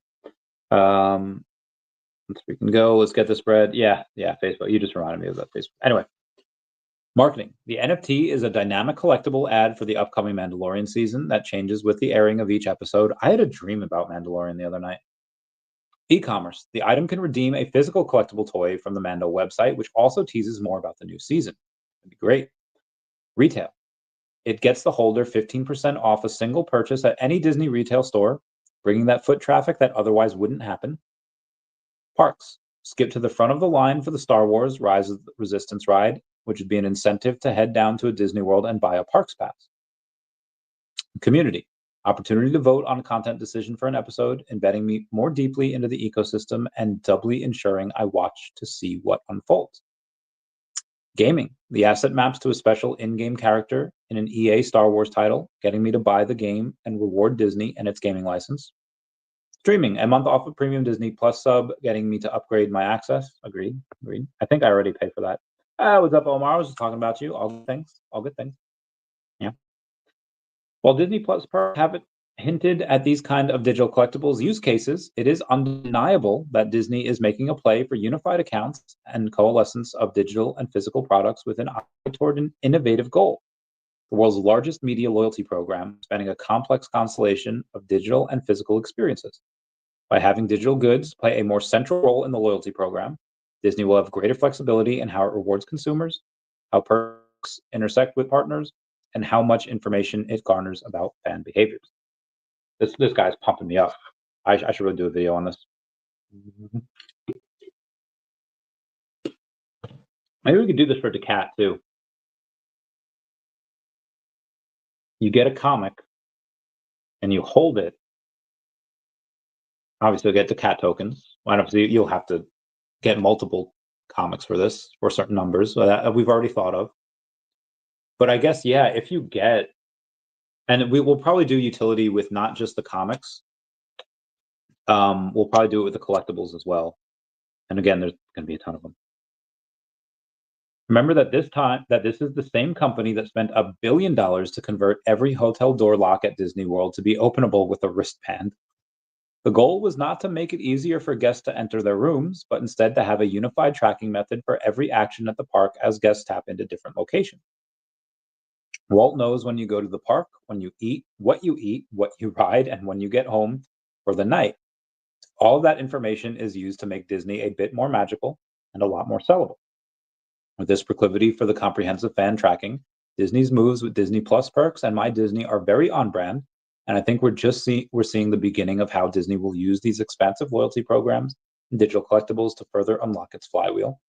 The blockchain will help unify and accelerate the benefits of this program even more, and Disney should lean into its use. I agree as well, and there's a lot the cat could learn from this. Lex Freeman says, I've recently reread the following books. Each has had a big impact on me. I'm thinking of doing a solo episode on one of them. Brothers by Karamazov. Brothers Karamazov by Dostoevsky. Meditations by Marcus Aurelius. Man's Search for Meaning by Viktor Frankl. And Brave New World by Huxley. I heard Brothers is really good, and I love Dostoevsky. But I'll say Man's Search for Meaning. I like the title, and that is the absolute worst one out of the bunch, apparently. Whatever you wish, son. Now, here's what Netflix should be doing. As I said earlier, Netflix has a number of advantages over Disney that put it in a position to harness digital goods and connected loyalty faster. Already has a unified login. The Netflix account works across all of their games, is already a digital native company, and has been keenly consumer data driven from the start. At the same time, Netflix is newer to nurturing IP and fandom for the long haul, especially across multiple verticals. Netflix's longest running IP is Big Mouth, which was just renewed for its 8th and final season. By contrast, Disney-owned Fox renewed The Simpsons for 37th and 38th seasons, and Mickey Mouse is so old he's actually in the public domain. Disney is a company that inherently understands the building fandom from cradle to coffin, from movies to a full network of global experiences, and it knows how to harness the loyalty of fandom to create new revenue streams in entirely different domains. Digital goods and digital loyalty allow Disney to do this more efficiently than ever before. For years, Netflix's business was very basic. All that mattered was subscribership. Now, however, Netflix is clearly trending in a similar direction to Disney with multifaceted physical and digital experiences, and it's surprising that they haven't caught on to the power of digitally connected business units. Digital collectibles and on-chain accounts can help Netflix leverage its new show, retail, merch, gaming spokes for new revenue streams. They can also unleash a more powerful web that helps it not merely maintain and grow subscriptions, but make more money through new methods while keeping users trapped in its IP universe. This is such a good article. Netflix existing subscribership only focus is a fine one, but is under-optimized and offers no incentives for users to stay engaged in the Netflix world besides a relentless stream of content. Leveraging digital collectibles on-chain accounts lets Netflix engage in a more IP-connected and cohesive content and loyalty strategy. For example, right now, as a subscriber, I get nothing from playing most Netflix games that would drive me back to the streaming platform. The Broadway show, Netflix House, etc. How is a wonky mobile port of 2004's GTA San Andreas supposed to get me jazzed about the upcoming season of Stranger Things? Disney, in contrast, has already used its properties to create a flywheel where IP is a connective tissue across different experiences and different ways of. And now digital assets can make it even more efficient. Not saying that a tired-looking Epcot Mexico pavilion made Pixar create Coco, wink wink, but I'm pretty sure Disney had increased ridership and park attendance in mind when it rebranded the Twilight-themed Tower of Terror to the more recent Guardians of the Galaxy. The ride itself is identical to what it was before. All that changed is the affinity made to draw people to the park and part with their dollars. With this new rewards program, one can easily picture a special Guardian skin digital collectible that you unlock only by riding the new Tower of Terror, which can be tradable, opening up new revenue stream of secondary trading royalty for Disney. Or perhaps a pin that, if bought, you get to spend out. You get to the speed lane for the ride, incentivizing more people to buy a park pass. This is good. This is really good. I should reach out to this guy and see what he's up to. Get him on the podcast. See what he says. And I have a feeling something just happened. Okay, no, we're good. Netflix can start to do this easily. Shouldn't playing Squid Games, Call of Duty, collaboration grant me a special item that lets me watch season 3 a week early? Or my digital Stranger Things Broadway show ticket gave me a special item on the Stranger Things mobile game? I think the latter is definitely more doable. Adding these kinds of simple ties between properties and collaborations creates a more powerful connected network to make my Netflix world all more consuming and valuable. I haven't spent a dime on additional content in Call of Duty, but if a Squid Game skin happened to have a dual benefit, like Fly and COD, and it gives me some no-cost benefit in Netflix, I'd be more likely to buy something. A revenue bump in Netflix and Activision, and feel special and more devoted to Netflix. Yeah, I like that. The Squid Game skin happen to have a dual benefit. Yeah, that'd be great. I applaud Disney's move to not only recognize the benefits of its new unified accounts and digital loyalty platform, but also their willingness to take a bold move into exploring how digital assets can boost their fans' experiences and the company's economics. I believe that Netflix will get there too, and that we're seeing just the beginnings of a new era connected and interoperable fandom can do. Some comments here. Somebody says, great perspective. Some of the practical use scenarios you present sound exciting. Somebody says, impressive analysis and recommendations. Great piece. I think so as well. And this is literally from 2 days ago. So this is really good. Who is Sam Barbary? All right, we got to go to X and type in Sam Barbary. Oh, he's a Web3 exec at OX Sequence. Oh, that's interesting. Previously Animoca Brands. I wonder if he's the same dude that wrote this article. I don't know though. I don't think he is. He doesn't really post on here that much, which is unfortunate. I'll reach out at some point. I'll see. I'll let y'all know. Anyway, let's go to X and see what crypto Twitter is all about. People talking about Banker. I've seen that a lot. I don't even know what Banker. Oh, shoot. I don't think I've ever even checked the price. It's BNKR. Banker coin. It's up 17% on the day, so it's actually doing pretty well. $31 million market cap, 2 million in liquidity, 288,000 in volume. Yeah, there's no, so again, I'm sure this will do well, but 32 million in volume. I'm sorry, not volume, $32 million market cap, and Definity is like a 6 million. I got to go with Definity all day on that. Just my opinion. Sean Berg saying, yo, bro, hey, I was just talking about you. All good things, all good things. You had a, you bought something, or yeah, you have the most amount of Silver Surfer number 3s. And I have like the 6th highest amount. Hold on a minute. There you go. Okay. And yeah, Sean from Commerce and Crypto mentioned that a 9.8 sold for like $94,888. So I wanted to get more, but let me bring it up here. Yeah, I don't know. I feel again at 380, it's still a pretty good price, I think, for a common. But I have 25 already, and I know that's nothing compared. You have like 154. It's about 600 on OMI. What, $600 of OMI on Stackr, which is good. Yeah, they're good at what they do. Let's see what the price action is here. Yeah, up 5.5% on the day. 00021, 00216 actually. It's good. It's at 00021-ish for all of them except for Sendex at 0000209 and Bitmart at 00021. Or I'm sorry, Ethereum Uniswap at 00022. Yeah. I was supposed to do a deal later this month where I was supposed to get a lot of OMI. I unfortunately do not think that is the case anymore. So I'm kind of stuck at 220. I'll see where it goes. Again, yeah, I was supposed to get a good amount more. And unfortunately that deal fell through. I am keeping busy with these comic books. My back. And the comic books are good. I'll finish that Space Penguin thing in like a week because I'm in a groove now writing, and I can't wait until I'm done here and I can get back to it. I don't know how much. Hold on one second here. I don't know how much more OMI I can get at this rate. So I think I have enough Definity. I do not have enough DEVVE. I really want more.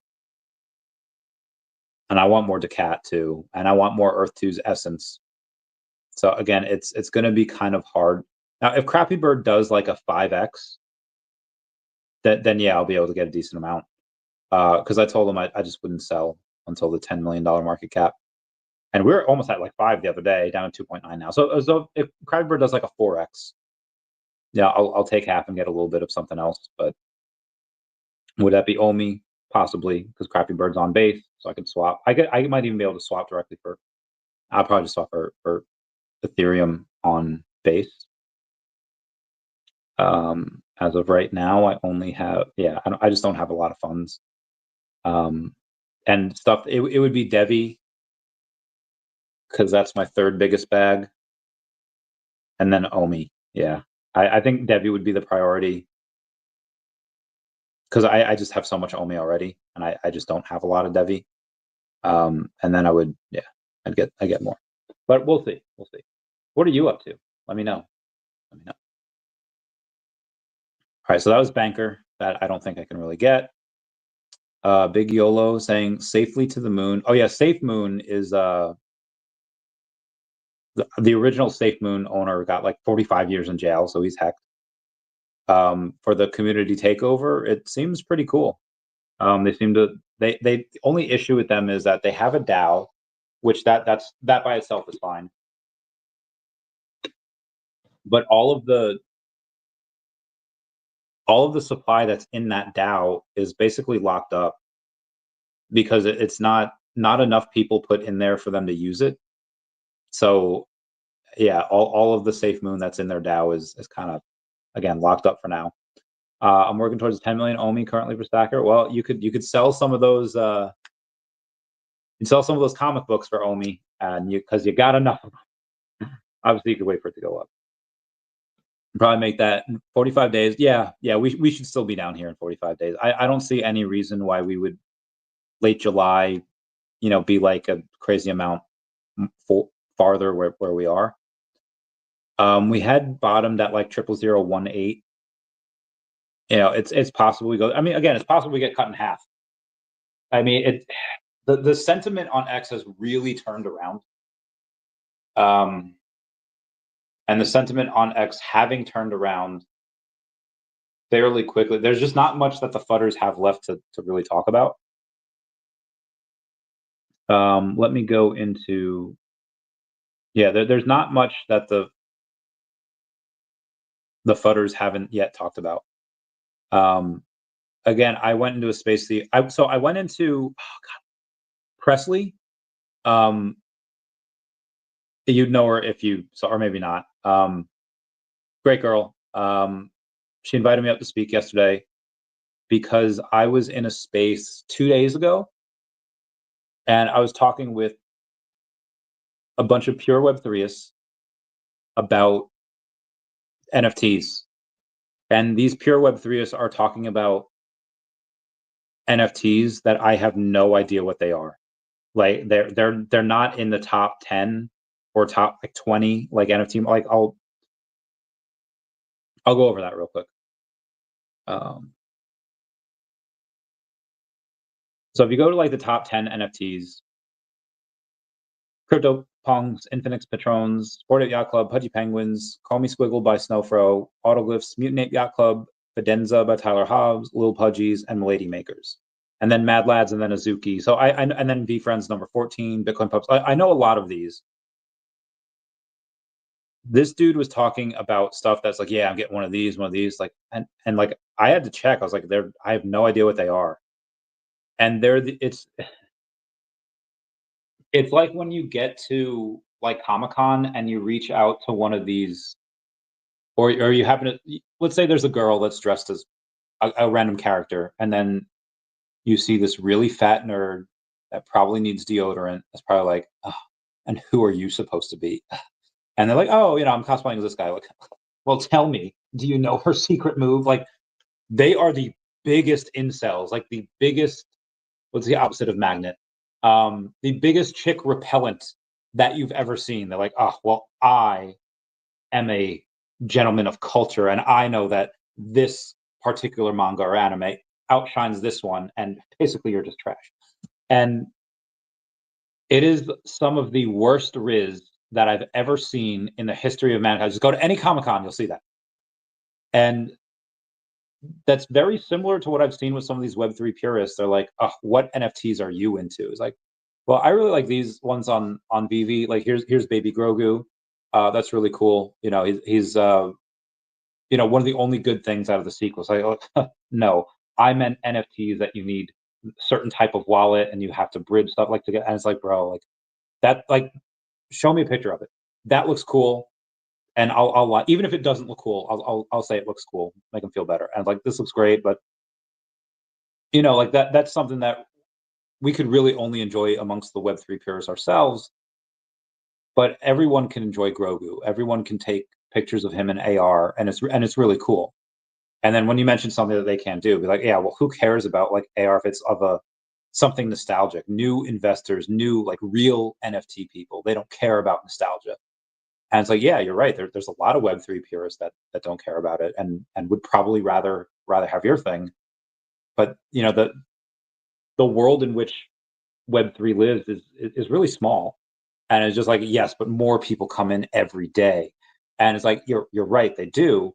And if you want to grow the hobby as I do, you should really try to like really hold, like it's what women like claim they do, but they don't actually do. It's like really build each other up. And it's like, again, I haven't said one bad thing about your NFT project. The only thing that I said was that an autoglyph is worth $250,000.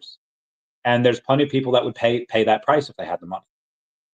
But a first appearance Grogu is worth less then 0.1% of that. And I just think that's a really big imbalance. I think that that gap should be not closed, but just closer. And somebody's saying like, ah, yes, but you're like one of the, and like, I don't know how old this dude was. And granted, I'm not like 20, but I'm not 50 either. Like I'm 34, right? And again, big nerd. So like, I like this type of stuff. And this is the language that I speak with my other nerd friends that are not into Web3. And if anything is going to get these people into Web3, it's not going to be an autoglyph worth $250,000. It's going to be a first appearance Grogu for 240. And if they did not tell me, Turtle. They did not post it down below. So it's very possible that they might have, but I didn't post a link saying like the one I had for like the mega stream back in January. Like, yeah, post here and it'll track it. So I don't know if they did or not. So anyway, on these, when talking about, I forget where I was, 45 days, but yeah, there is money moving to NFTs. There are stuff that are, I mean, not this week. This week everything is down. CryptoPunks, Infinix patrons, Bored Apes, Pudgies, Squiggles, like everything is down. But that's on the week. On the month, okay, on the month everything is down too, with the exception of Chrome Squiggle. Chrome Squiggle is actually up 10%, but everything just took a beating this past month. This past 30 days, they took a licking. Oh my lordy, they took a licking. Lordy. Okay, let's move on here. So my press release that I think was supposed to go out yesterday, I'm pretty sure it's Monday now. I don't have a confirmation on exactly what date it's supposed to come out. Hold on, got banned. Waiting till, not gonna make it. Entire week, let me know. Okay, so this is what again, I feel like most nerds are fine. I feel like they're I feel like a lot of nerds that I know are just warm, good-hearted people. But then you have somebody like this, whereas like this guy Edward, who's my friend's roommate, got banned from D&D basically by waiting till yesterday to let the dungeon master know that he's not going to make it today or next Saturday, and he said, "Fine, you had an entire week to let me know, so I'm killing off your character, and I'll let you know the next time you can play." Now I'm gonna lie, that's hysterical, but also like, goddamn. Ooh, ooh. Everyone comment F down below to pay respects. I'm gonna comment F to my friend. Anyway, let's shoot. All right, let's move on. Yeah, if by Monday it's not out, I will go live on Monday night and just I'll release it myself, and then I'll go on and just talk about it on Monday night. Because on Monday during the day, I have a show at 12 p.m. Eastern Standard Time. I actually don't know who I'm getting for that yet. And then I have a meeting at 3. So I might release the press release either at like 2 that day or maybe like 4 after the meeting. Then I'll set up a StreamYard for 8, and then at 8 I'll go over what it all means. No, it's not. It's a really good thing.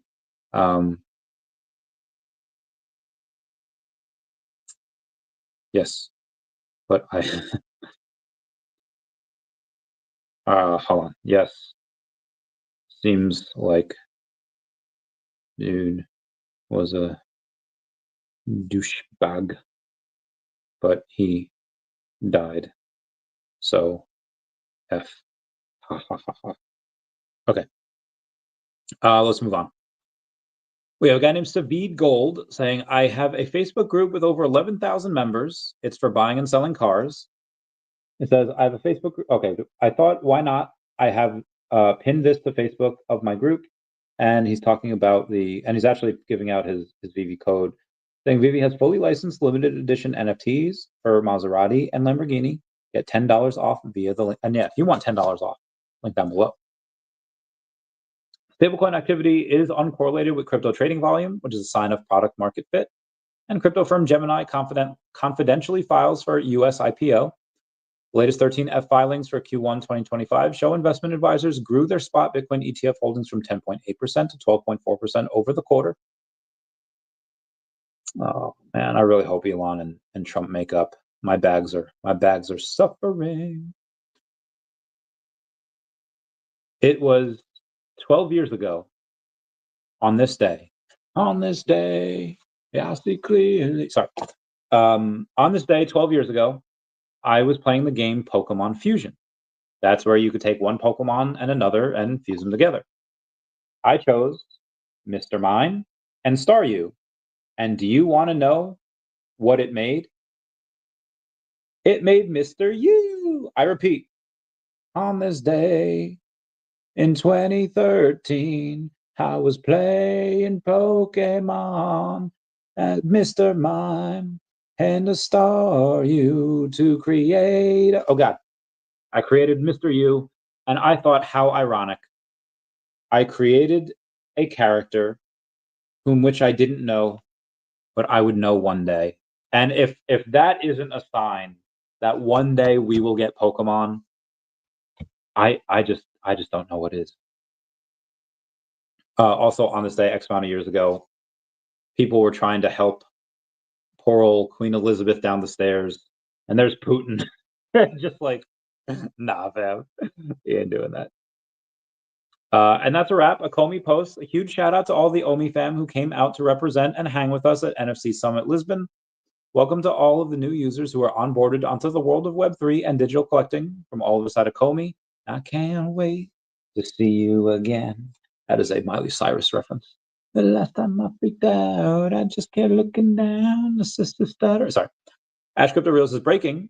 China's central bank injected 135 billion yuan through reverse repo operations. M2 supply keeps on rising, so Bitcoin will continue to pump for now. Raoul Paul says the Elon versus Thomas Newton, the man who fell to Earth hyperstition arc, is becoming eerily accurate. Ash Crypto says the whole world is buying Bitcoin right now, and they are not buying to trade for 10% pump. They are buying to hold for years because they know there will only ever be 21 million Bitcoin in the world. Most likely like 19, 18 million. Because there's a lot of Bitcoin that's like gone forever. Like it is gone. Believes Crypto says bullish divergence on DEVVE should mean that we start to see some price action again, but a break above 65 cents would give confirmation of a breakout and should lead to a rally at or near the all-time high again, in speculation of a major impending announcement that could change both DeFi and TradFi at foundational levels. Do you understand? I actually did not understand, so I had to give him a, because I don't really. Every time I get an email, I think it's the press release. It's not. It's not the press release. Okay, let me go to Believes Crypto here, because I did not understand 100% what he was saying. And Believes Crypto is a cool dude. He's got 25,500 followers. He talks a lot about a lot of stuff. Where did he post this? I know he posted. Okay. So I say, I actually do not understand. Does the breakout above 65 cents confirm a rally that leads to all-time high? Or is it the speculation of the impending announcement? I love DEVVE, but reading charts is never my thing, so I have no clue when it goes up. I just thought it will when the exchange rolls out and everybody's using it. So he says it would just be breaking a long-standing bearish trend line. Again, why that means it'll go to near all-time highs, I don't know, but he's saying it will. Icy Cream says, hey, when does the exchange launch? Do you happen to know? I'm going to say Q4. I'm going to say late Q4, probably December. But we can get surprised. Who knows? Other stuff Believes has gone over today. It's about John Cena. James Wynn says, out eating steak and the finest wine with my girl. Life don't get any better than this. Believes Crypto says, told you guys in the beginning this was all performative.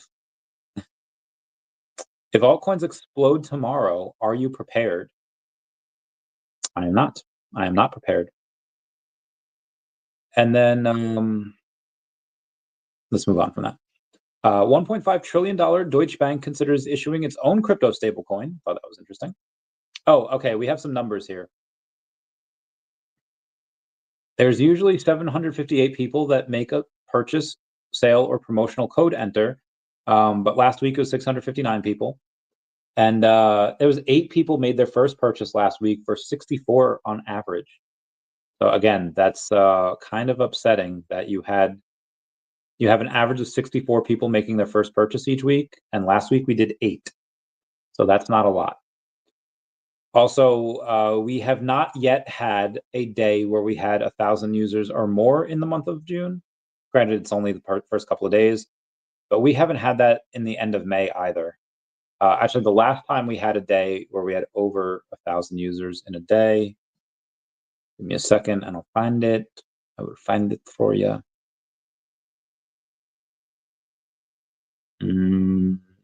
Not since mid-May. We had one on 17 May. We had 1,389 people use the app on 17 May.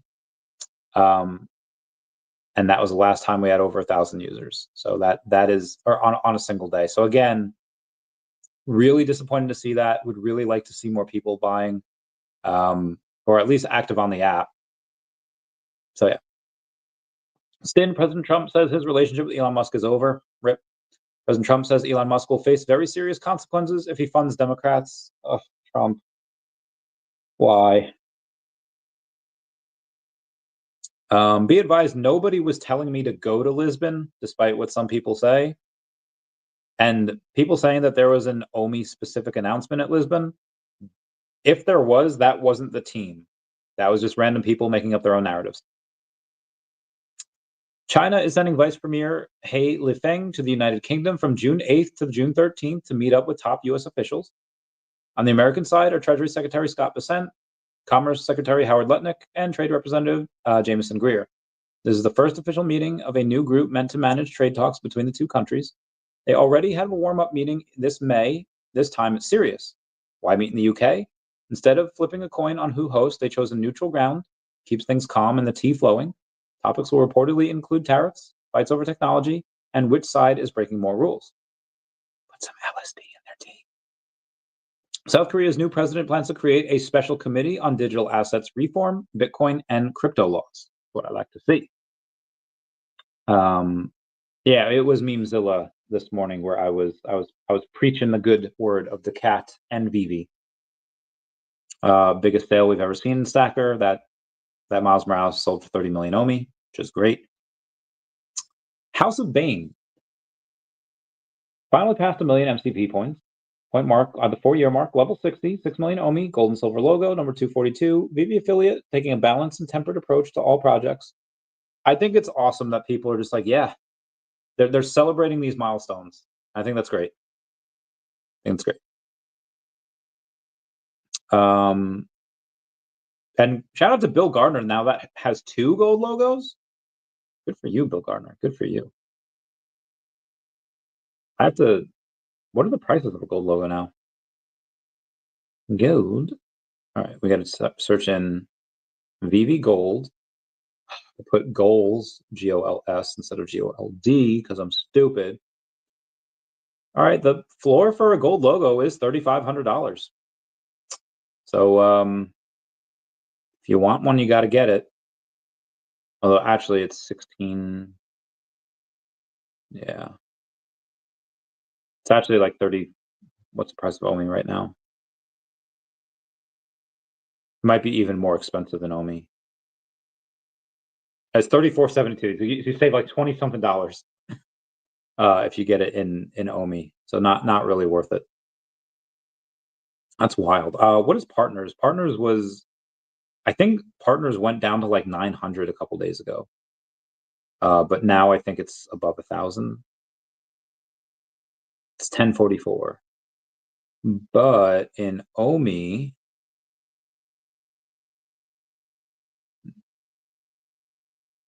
it's actually $1,400 in OMI. So yeah, no one's gonna get that.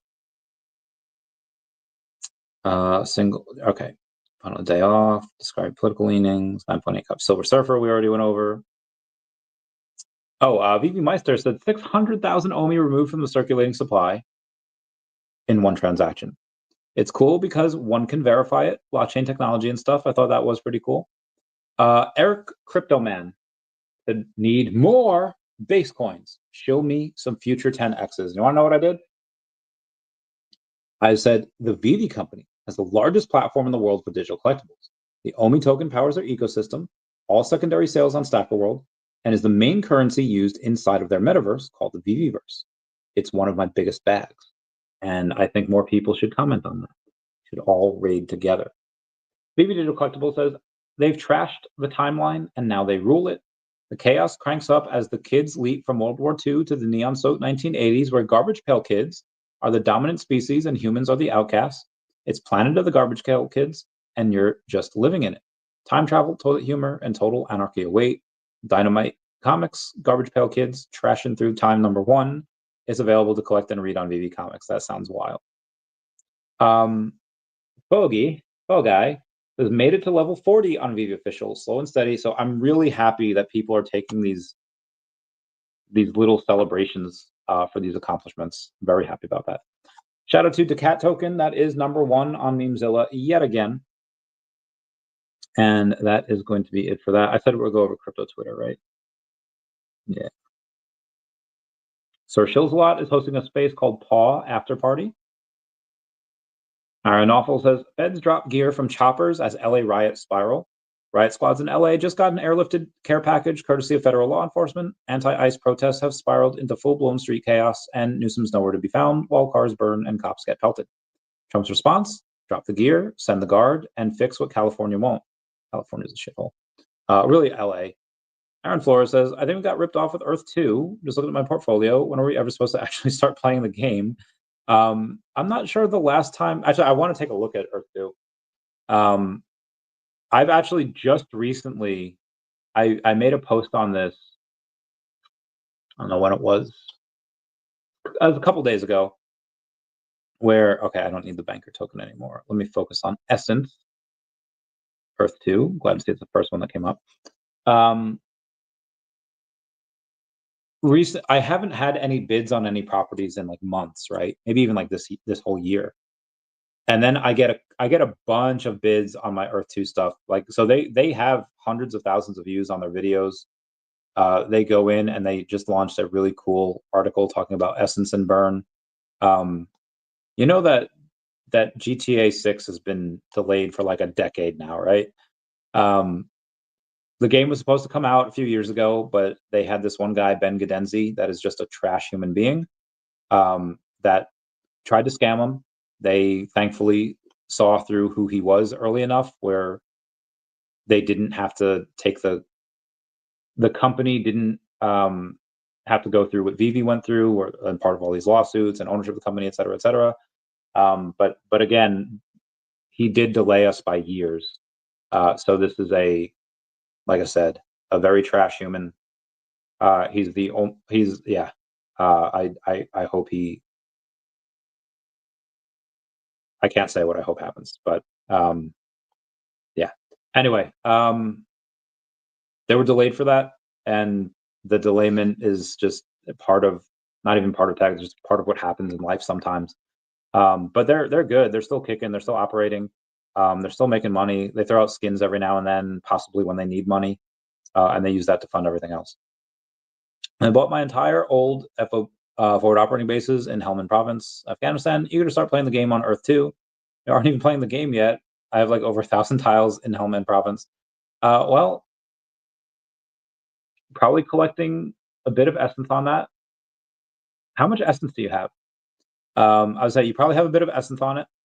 You probably have a good amount of materials from it, whether it's gold, whether it's water, whether it's ore, sense like whatever it is. Yeah, let me know what type of stuff you have. The essence token is where I'm really putting most of my faith. The game will be fun. The game will be cool. Like they bought the drone video game and they're going to release that for free, right? So the game will have a lot of users in it. It's one of the prettiest metaverses I've ever seen. It is the prettiest metaverse I've ever seen.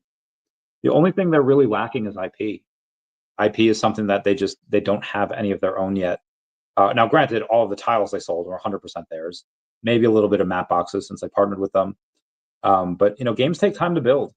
We were essentially the people that they did an ICO without doing an ICO. They raised money first, then they worked on the token, and then they were going to give we basically wrote them a check for an IOU, and then when the token came out, everyone just sold it. So it came out at like 12, 13 cents, and it's at 3 cents right now. So again, it's stupid undervalued in my opinion, considering it's like the prettiest metaverse out there. Now, again, the volume is 1,300 in volume. There is no volume on this thing, and it looks. I'll show a bigger chart. You look at the chart, be like, bro, it looks dead. Bro, it does nothing but go down, bro. And like the same thing is said on OMI. Same thing is said on a lot of tokens. Trust me on that. Again, was at 13 cents. Is at 3 cents now. On like the first day, like a year ago, it had $353,000 in volume. Let's go to July, right? We'll do it every month. Went down to 34,000 in volume. Okay, that's not a lot. Let's do August here. 10,000 in volume. That's not a lot either. Okay, let's do September. All right, this day 20,000. All right, not bad, not bad. October 29,000. Okay, so it's been in the 5 figures. What's that? October, November 16,000. Okay, so still in those 5 figures. December 22,000. So it's between like 12 and 20ish. January 24,000. Oh, February I had a little pump, 39,000. Nice, nice. March 7,600. Ooh, not good. April 14,000. Okay, all right. May 10,000, and then looking at the last few days. All right, June 1st it had 20,000, June 2nd it had 12, June 3rd it had 17, June 4th it had 24, June 5th it had 6,000. And then June 7th is at 6,000. So the volume's not great on it. And again, $1,300 in the last 24 hours, really not great. Fully diluted valuation, 10.8 million. This is not the lowest it's been though. The lowest it's been was at like oh my gosh, was at 2.6 cents. I thought it wicked down lower than that, but that's the lowest it seemed to have gone at 2.5, 2.6. And again, I'm buying a little here, and this market cap can get cut in half and go from 10.8 to 5.4. But I think this does a 100x fully diluted and go to a billion. I think it could do multiple billions, like a lot of multiple billions. But again, that's the fully diluted valuation. That's not the actual market cap, because the max supply that there could have ever been was 1 billion tokens, and the total supply is 363 because there's so much that have been burned. And the circulating supply, again, we don't really know. Don't really know. All right, so let me try something here. 160. What is this? Yeah, we're at a. So if the circulating supply is let's say half, right? Then suddenly you have, and it's not half, it's like a tenth. But suddenly it's a $5.2 million market cap, and that's very, very low. I guarantee you the actual circulating supply is less than half of that. This is a very, very, very undervalued token, in my opinion, but even at half the price of fully diluted. Actually, let me text my boy real quick. Any estimates on how many tokens are in the circulating supply? Total supply is 363, 63. million. So I know it's much, much lower than that. Just trying to gauge how much. Okay, hopefully he responds. We'll see. We'll see. Anyway, let's take a look at. Oh shoot, we got more stuff. Oh gosh. Agreed. Benji is trash. My man. And Frode says, I even bought the old PX on leather deck and the Marine Barracks on leather. Oh, bro. I think I did that in Kuwait. I think I bought Ali Al-Salem, or at least part of Ali Al-Salem's base. I don't know if I bought the flight line. I think I bought the flight. I think I bought the flight line at McGuire too. I happen to sell that because New Jersey's trash and I would never live there. But so I bought the flight. I bought the flight line at a couple of different bases. I think I bought it at Al-Taqatum. I think I bought the flight line at, oh God, what was the name of that other? It's not even considered like a base. It was just dirt road, and night vision goggles had to be worn everywhere because they'd only do nighttime operations. Oh God, what was the name? Al Assad. I think it was Al Taqatum and Al Assad over in Iraq. And then I don't think I got anything in Afghanistan. I don't think I got anything in anywhere of. Yeah, I think it was just Kuwait and Iraq that I got. I don't think I did anything. Maybe I did, and I just don't remember. 524 essence, but I'll never log in. Oh, you gotta log in every day, bro. Your place is getting raided, bro. Your place is getting. Let me show you something. Let me show you.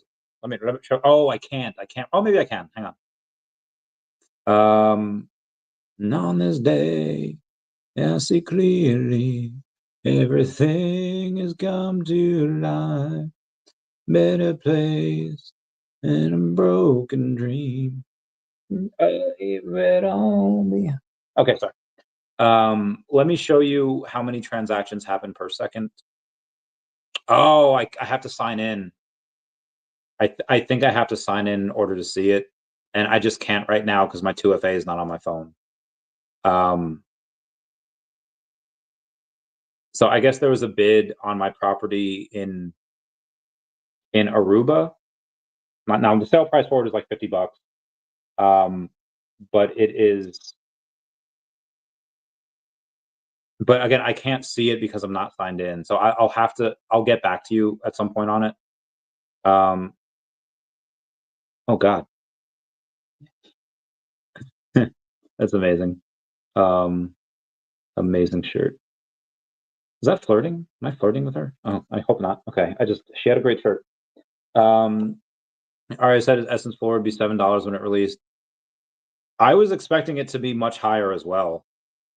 Because this is $7 is a lot considering max supply is 1 billion essence. Now, obviously, a lot of that essence was burned. There's 363 million left.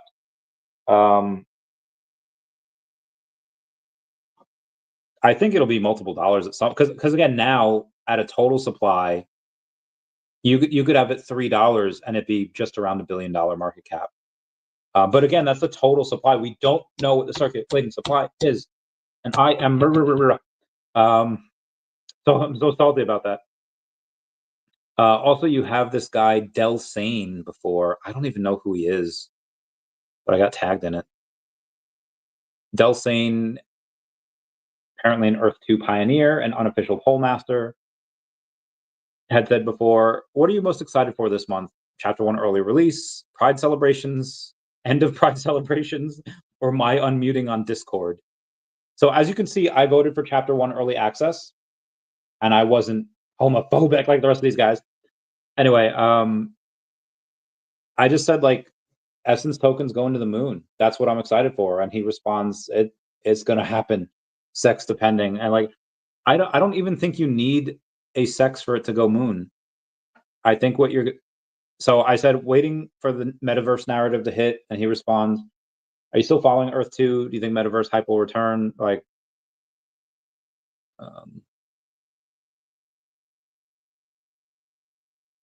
And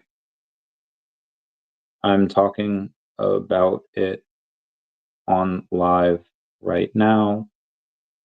I 100% expect the narrative to hit and Essence to go crazy. Crazy, have I told you lately? Sorry. Oh lordy, voted to your message. Okay, cool. Oh, so messages not gonna be able to go in. Now I have to go back and ask him, do you know what the circulating supply of Essence is? Also, do you have any estimates of what the, I think it's circulating supply, yeah.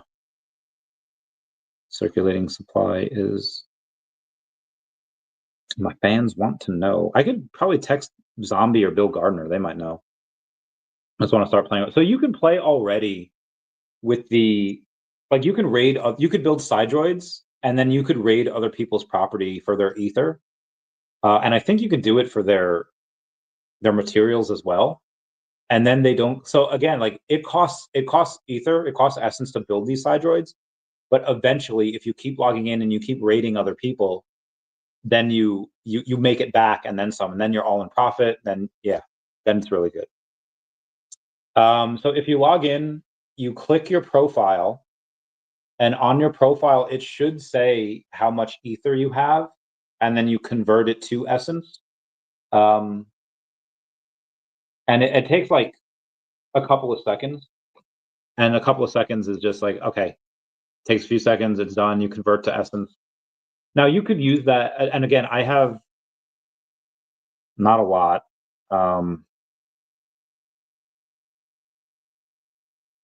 I have like 40,000 essence. I'll probably I want to get, well, I want to get to like 1 million, but obviously that's not gonna, well, it could. So if DEVVE shoots up or Definity shoots up or OMI shoots up, I'll sell a little bit, most likely into the other stuff, like into that Trinity. But there's a small amount that will go into essence.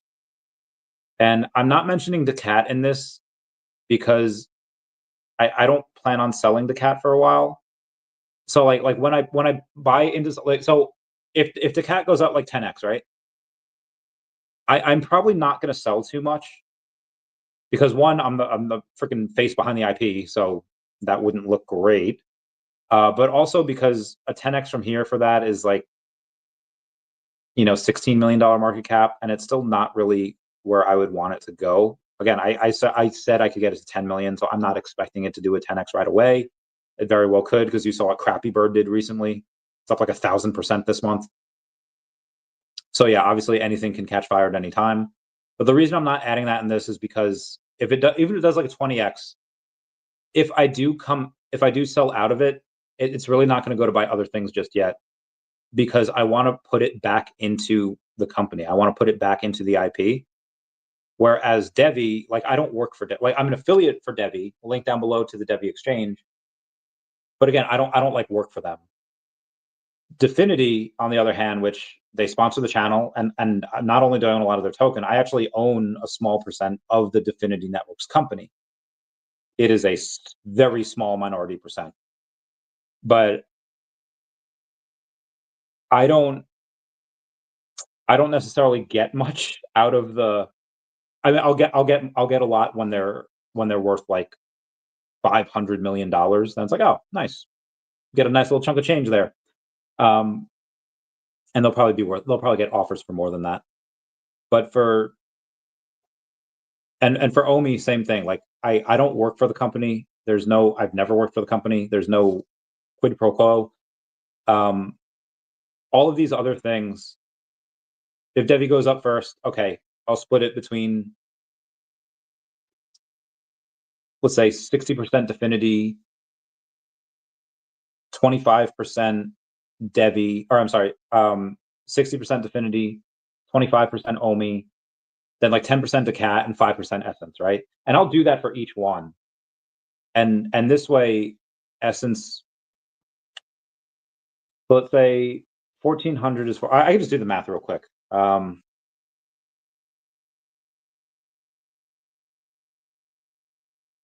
Oh, I would only have to spend $30,000 to get 1,000,000 essence.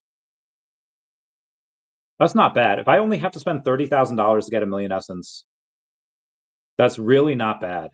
That's really not bad. Now, granted, a lot of the money has been made in Earth 2, because I think Ari Realty put in like 50K into Earth 2, and he's cleared. He's like net 6 figures out of that, and he's still got 1,000,000 essence. So he's chilling. And again, I think this could go to multiple dollars in a blow off top. But it really depends on how much is in circulating supply, how much has actually been burnt. So yeah, it depends. So we'll see. Let's move on. Let's go back to the crypto Twitter. I can find it. Okay. Feds drop gear. All right, I read the Feds dropping gear. Gary Vaynerchuk's over there. Red Phoenix. Ginseng not to be missed. Oh, I missed it. Oh, there's an ad. I don't know what this is. Decent amount of flare. Okay.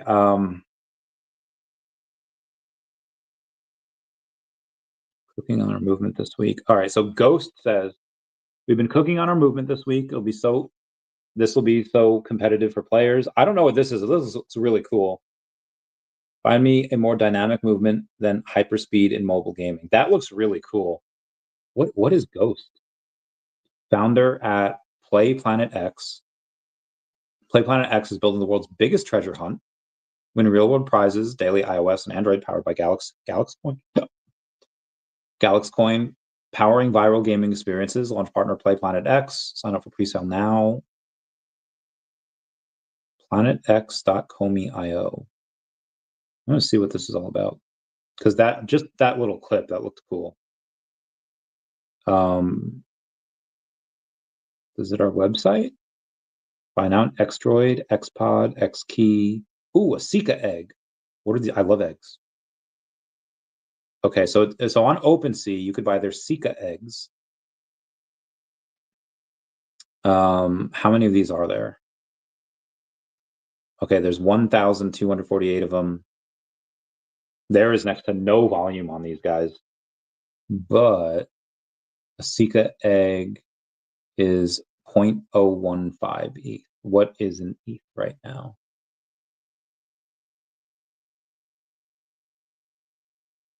Ooh, Bitcoin's at 105.6. Very good, Bitcoin. And Ethereum's at 25 hundo.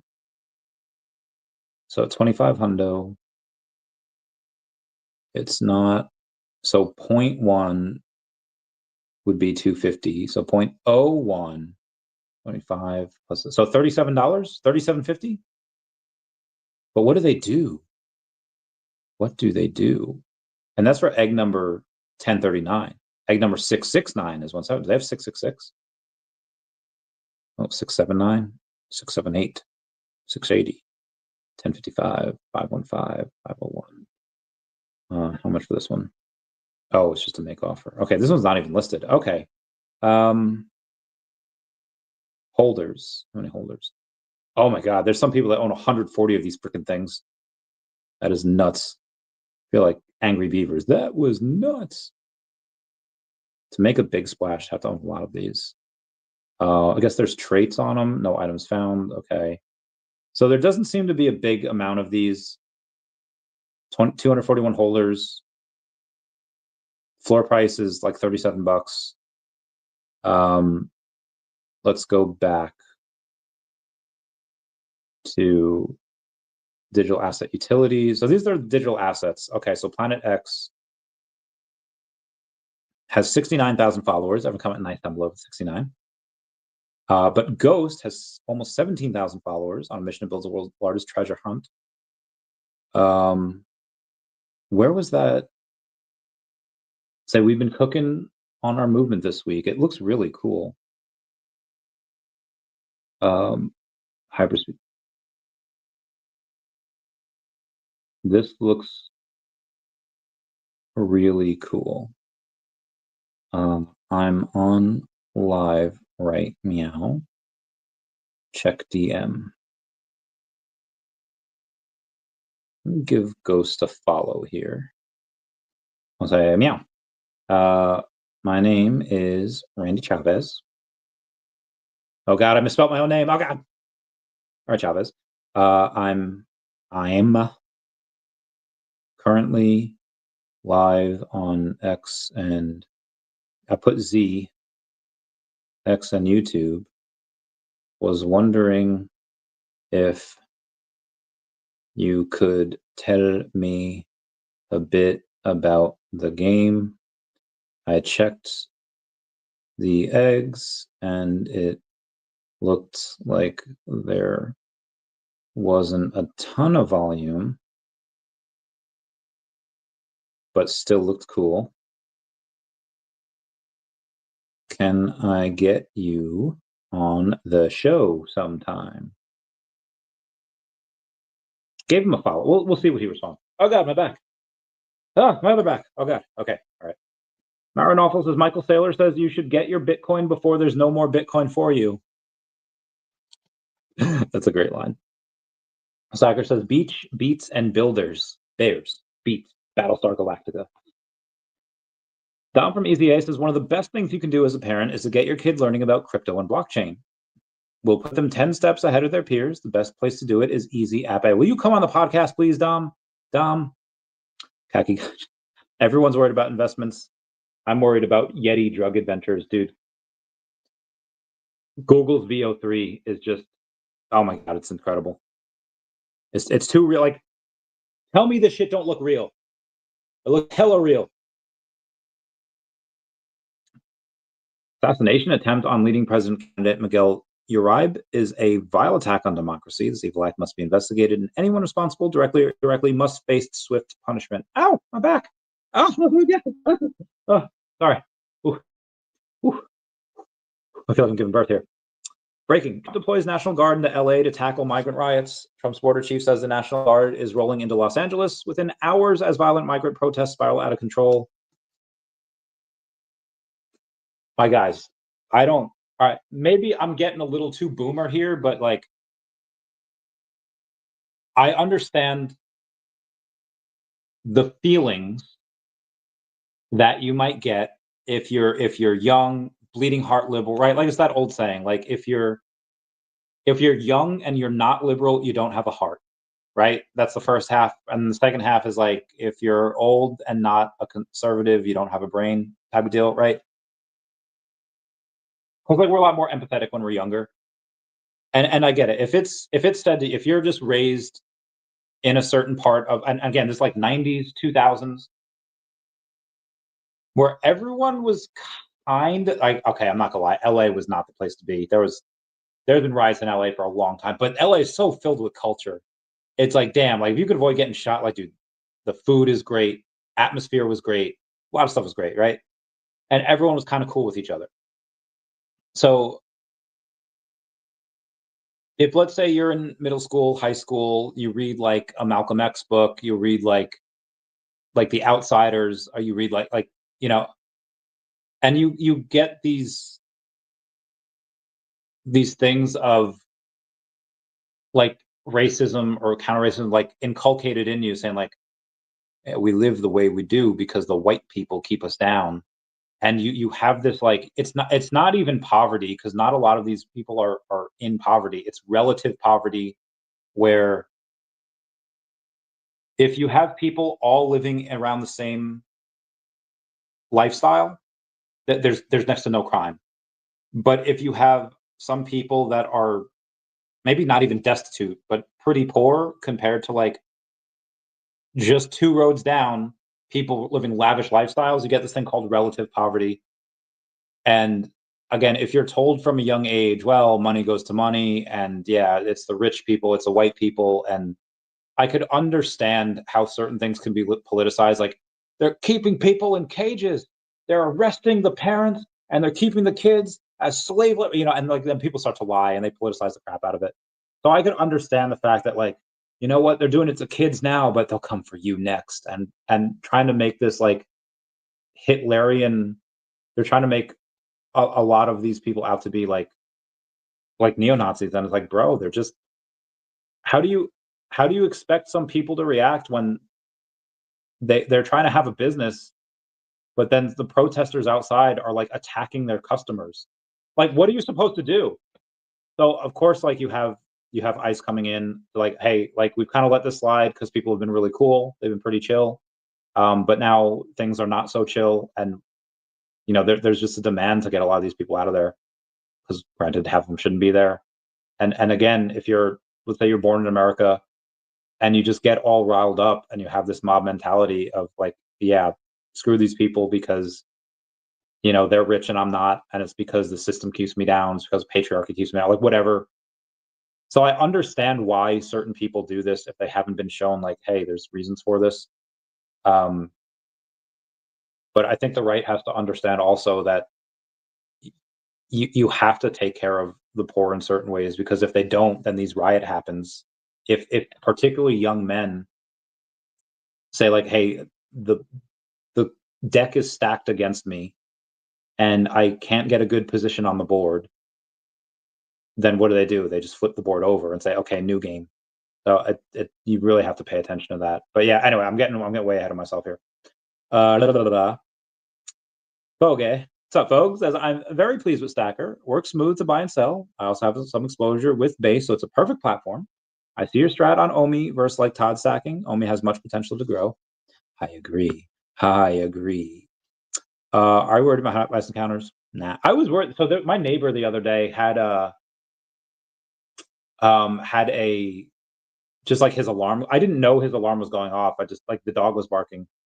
I was like, all right, I'll let you out.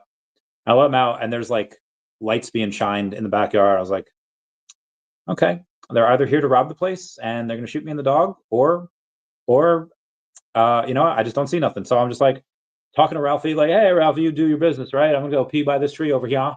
And then my friend's like, huh, and it's cops. And I was like, oh, I put on like my greatest American accent. It wasn't even, it was like a Captain America. I was like, good evening. And they're like, hey. And I was like, did somebody rob the place? Because I hear the alarm going off now. They're like, oh, there's been break-in around here. Have you seen anything? I was like, no, sir, just me and my dog. And I was like, all right.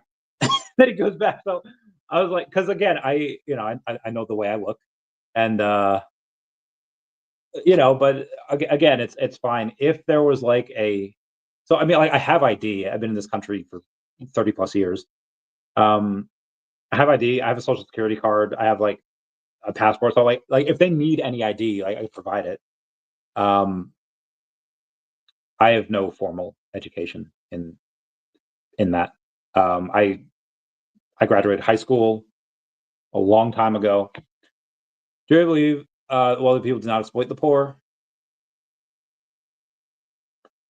I think that's a complicated question, but it depends. I mean, everyone exploits the poor, including the poor. Like I know poor people that buy Jordans, and it's like, okay, well, yeah, but they're poor people. And it's like, okay, but who makes the Jordans? Like, who makes the like? If you make $40,000 a year, you're in the 1% in the world, because most people don't make anywhere near close to that in the world. They're talking about the first world, yeah, you're cooked. But I feel like people aren't ready to have that conversation of, are you ready to, you make $40,000 a year and you're like below the poverty line in the US, but you make more than everyone else, most people in the entire world. So that's again, I'm saying do not exploit. Everyone does. I mean, like, if you have something from like Amazon, right? Like Amazon's evil company that and Walmart evil, like, right? Like all these corporations like supposedly evil. People still shop there. People still buy Amazon because, like, as a consumer, I really value convenience. And slave wagerism, slave labor is horrible. It's terrible. But again, as a consumer, I really value convenience, and it clearly hasn't stopped. It's probably a few people live by the morals, like, nope, I don't buy from Amazon anymore because I don't support what they do, or I don't buy from Walmart. And good on them. They're better people than I am. But for me, it's like, this is going to happen anyway. Like, you're not going to put Amazon out of business, right? Just like, so keep on doing it and hope that the practices get better. Well, it depends on what. I mean, you have to have rule and you have to have law. You have to have law and order. If you don't, then the game gets very dangerous very quickly, and that's not good for anyone. So yeah, you should obey. You should obey what's moral and what's right. Now, obviously, every now again, when I was younger, I would rock the boat like a mother flapper. But obviously here, again, I think America's a exceedingly good system that we have. It's not without its problems, but yeah, I'd much rather be here than anywhere else in the world. But in USA, you're paying first world rent.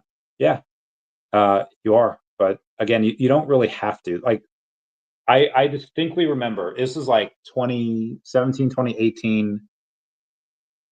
Yeah, I was looking for another place to stay. 'Cause I was at my friend Mark's for like a year. And I was like, all right, the year's fine. And I was just hanging out with a couple people. I was like, and they was like, hey, you have a couch? Like, I'll give you bank statements, I'll give you this. And then one of their friends like just got to look at my bank statements. I was like, you're making like this much like a week. Like, why are you doing this? Why do you want to stay like here? Why don't you get you could afford like you could buy a house. First of all, like, you can get like a 2-bedroom for less than this each month, and you're making that each week. And I was like, well, yeah, but I don't need a 2 bedrooms. But like, you could have, like, if you wanted to, you can get a house. And I was like, well, yeah, but I don't need a house. Like, it's the mentality of people that live well outside of their means, especially while you're building. Like, it's one thing if you're like 50 years old and it's like, hey, you know what? I've done this rat race long enough. I'm going to enjoy life a little bit. Cool, fine. But while I was younger in my 20s and still building a business, it's like I have no problem sleeping on someone's couch. I have no problem like building a $1 million business and building it to where I can reallocate those funds and put it right back into the business. I feel like the first world rent, sure, I get it.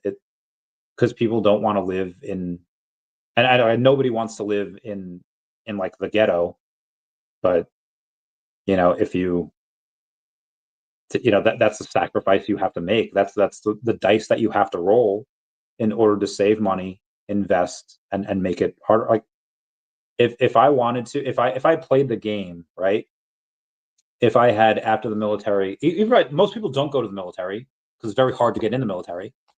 If they play the game, they like went to college, right? Like, instead of like, I didn't even go into the military right away. I worked a little bit longer because I was working anyway. I was like, okay, I'll still do this. Now I can work mostly full time and do these jobs, etc. But I just didn't have a lot really left over. I just didn't have a lot. So, but if I were to go to college and spend tens of thousands of dollars per year, and it's just like, for what? Like, one, I didn't really know what I wanted to do.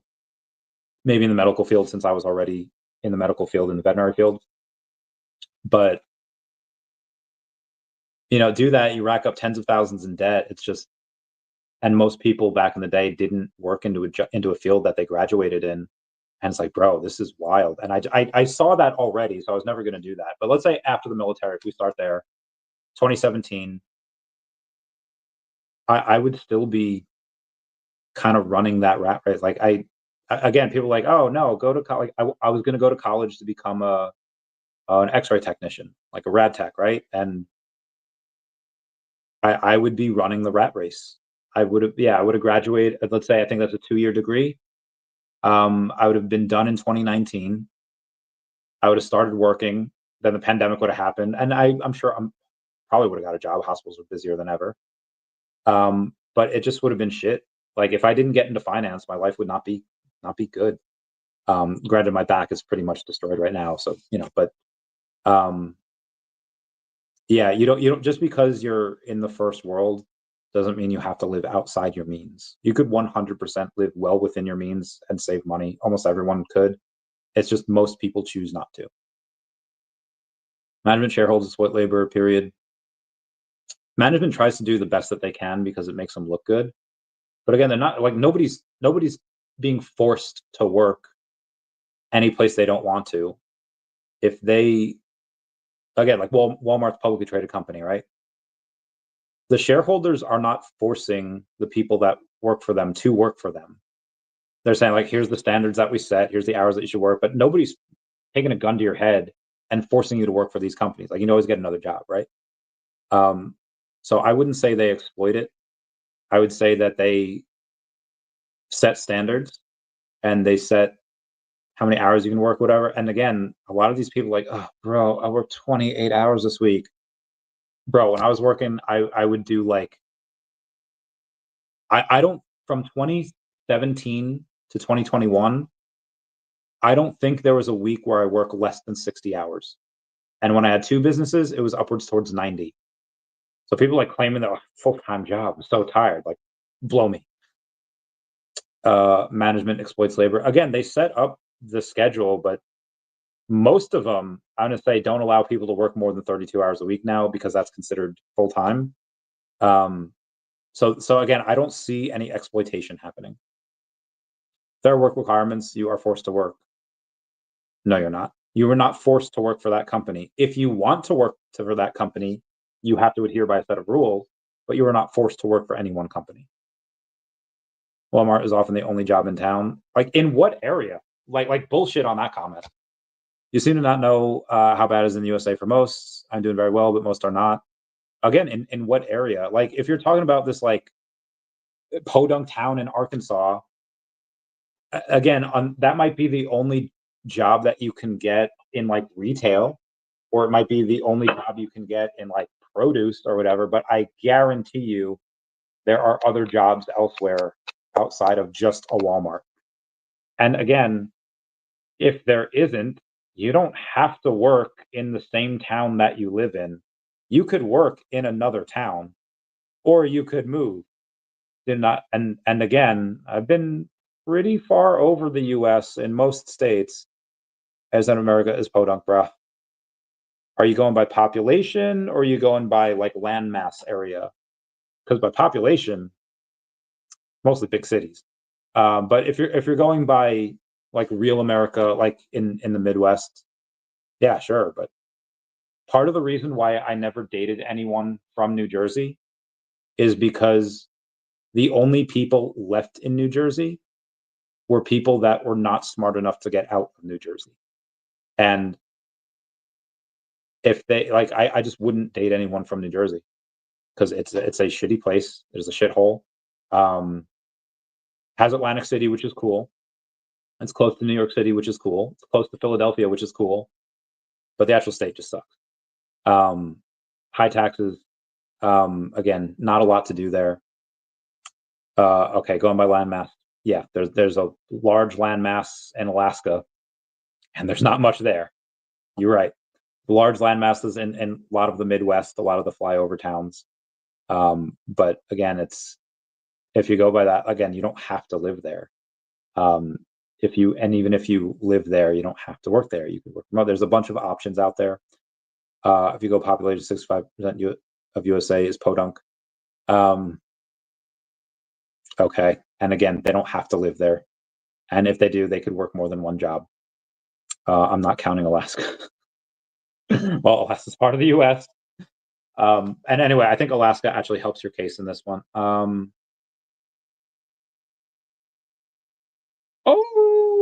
a buddy of mine, Silver Surfer number 3, 4.0. Oh my lordy. I'm drooling. I put drooling. Oh my god, I can't spell today. I'm drooling. My lord.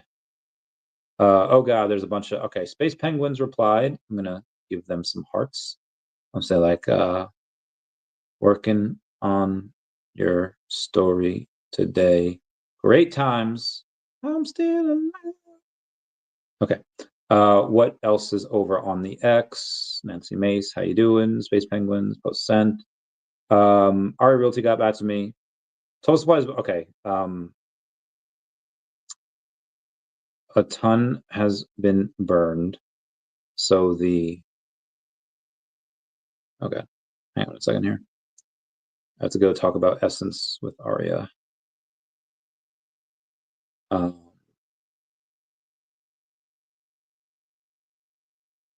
So the max supply was 1 billion, but now that everything is burned, the max supply is 363 million, but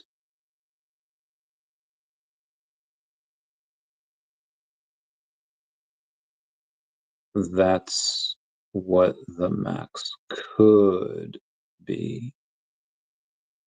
We don't. The amount that's actually in circulation currently is unknown, and nobody seems to know the answer. To know an estimate, if it's, oh God, could you imagine if there's only 1 million essence out there? If it's only like, I mean, it's got to be more than that. It's got to be like 100 million essence.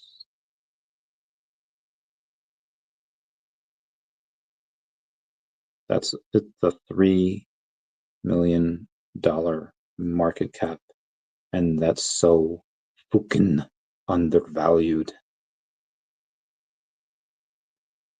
All right, what we got here? I lived in Alaska. Very nice, very nice. Lived in Alaska for years. Which part? I had a buddy of mine that had a, what do you have? He worked on a cruise line. I forget which one. And the cruise line, oh, my hair is all okay.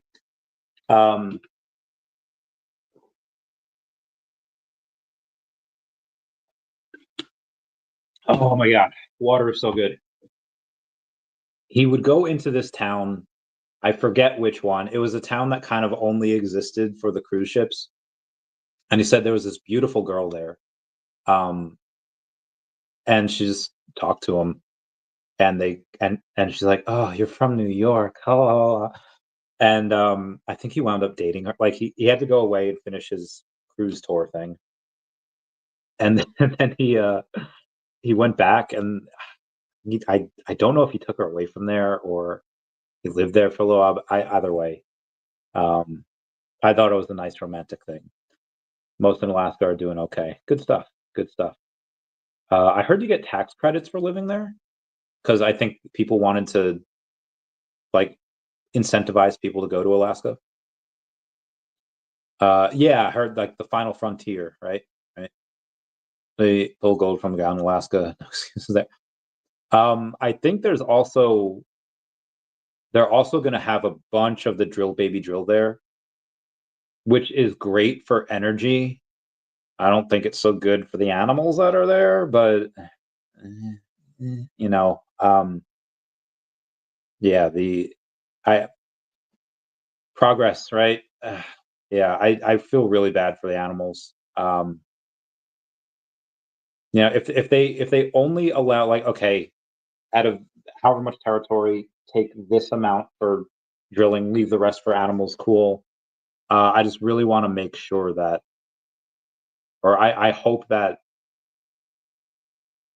some of the people in the government is like, even if they don't have a heart, even if they're like, you know what, I don't want to hear it from like these liberal activists, so let's just give them this, like just give them something to show that there's like a little more of like, even if there is no heart from it, just be like, yeah, we can't let the animals die out, so we're going to make this part a protected area, this part's for drilling, even if they don't even care about that, and they just say it just to say it. Just get the animal shit done, please. um but again, I think we do need to drill, and I think that it's a good thing. I hope that it's a net positive, and I hope that the animals that might lose their homes from this is a fair trade-off where the ends justify the means and we get more energy because America needs more. So we'll see. Juneau and Fairbanks. Well, Juneau's the largest city, right? I think. And I actually don't know. Is Anchorage the capital? I don't know. I haven't really read up on Alaska in a while. I don't even know where Fairbanks is. So I think. What do they give you each year? I feel like it depends. But I think, yeah, you get, it was like 5-10 grand a year. They will not treat the animals well. I'm positive that they, but again, like if it's on like a drill site, like there's gonna be no, like animals are not gonna go there.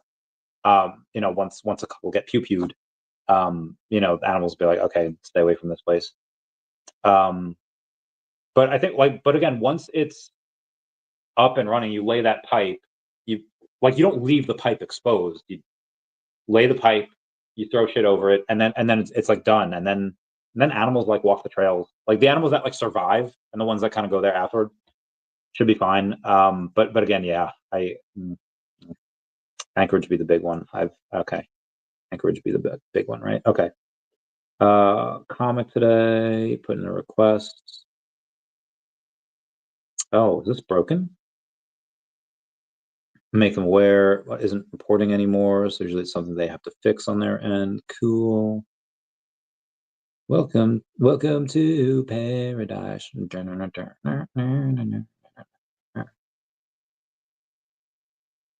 I keep okay, hang on. Been asked for a year. Oh, fucking heck up. Why don't you put on a little makeup? Father. No, I just want to do hood rat things with my friends. Haha. Why do you say hood rat things, bro? Okay. I think we're about 2.5 hours in. Yeah, let's go to more of the crypto Twitter and see what's going on there. Oh, this looks so good. So yesterday, Death and Batman look so good. Vehicle took a hit. Oh my god, dude, California is such a wreck. All right, let me go back to the top here.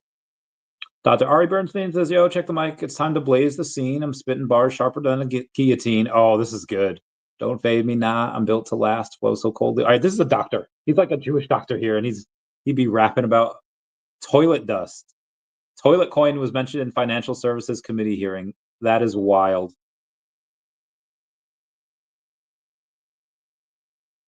You should come on the podcast and talk about it.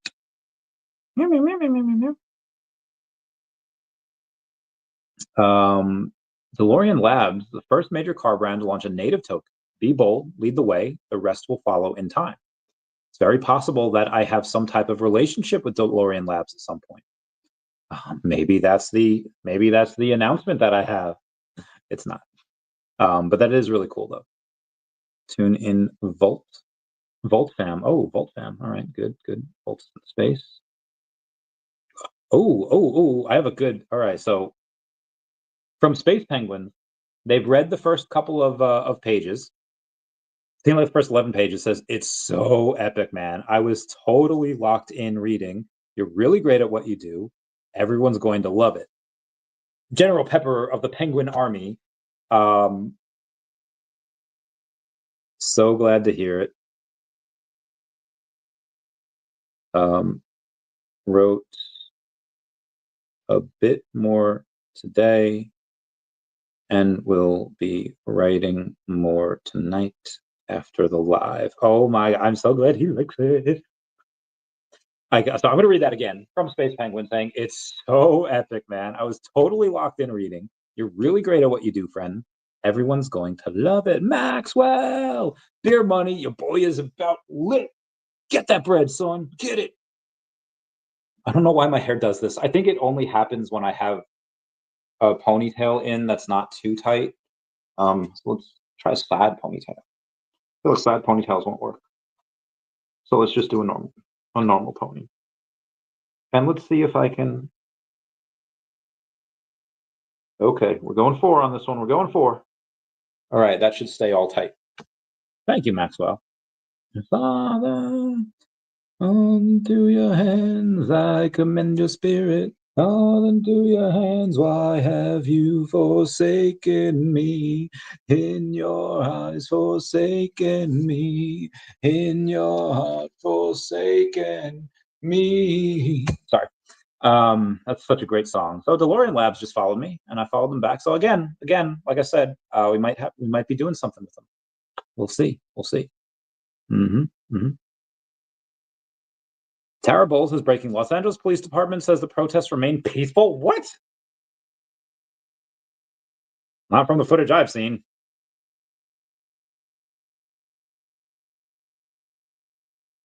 The comments.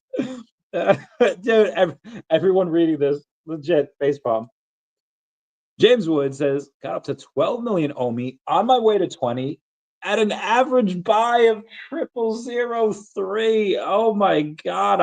I would kill to have that average price. Like I would, oh my God. Ooh. What? Her Majesty Special Edition, $129. Guy saying, could these end up at 2K? I believe people were selling these for this price when they were extremely hard to obtain on the drop. I don't think so, bro. 2K is a lot. Not right now, but in a blow off top, you may have some diehard Tokidoki fans that can sweep floors and make things like this very scarce. And in that time, I believe 2K or more is possible. Yes. Blow off top. 100%. But my man, get it? My friend James Woods. I know it's James Wood, but I'm going to call you James Woods because that's what I do. My boy's getting married. Oh my God, my boy getting married. Congrats, fam. He's going to make me go to his wedding. Just do it. All right, moving on. Stay hydrated in casinos. Whole milk. That is hysterical. Yostep is live saying, watch Phantasmic live with me. I'm not 100% sure what it is. Ooh, it's a light show. Oh, that looks cool. Ooh, what is that? Oh, is that Elsa? That Elsa riding the horse? Oh, that is Elsa. Let it go, let it go. Shout out to Yostep for doing this. I'll just say epic because it is. She's my homegirl. Let's see what we got here. The Greedy are coming? What is this? Oh, yes. Her show's a lot. Saying the Greedy are coming. Mara Novels says suspect arrested after Colombian candidate shot at rally. Oh my God. Conservative senator running for president in Colombia just got shot in the head during a campaign event in a public park. The shooter's been caught, but the police think more people might have helped. Meanwhile, the country's in full freakout mode, and for good reason. Miguel Uribe, now in serious condition, comes from a high-profile political family. His mom was killed during a rescue op after being kidnapped by Pablo Escobar's crew. Colombia's defense minister rushed to the hospital, and the government says it categorically condemns violence. Oh my God.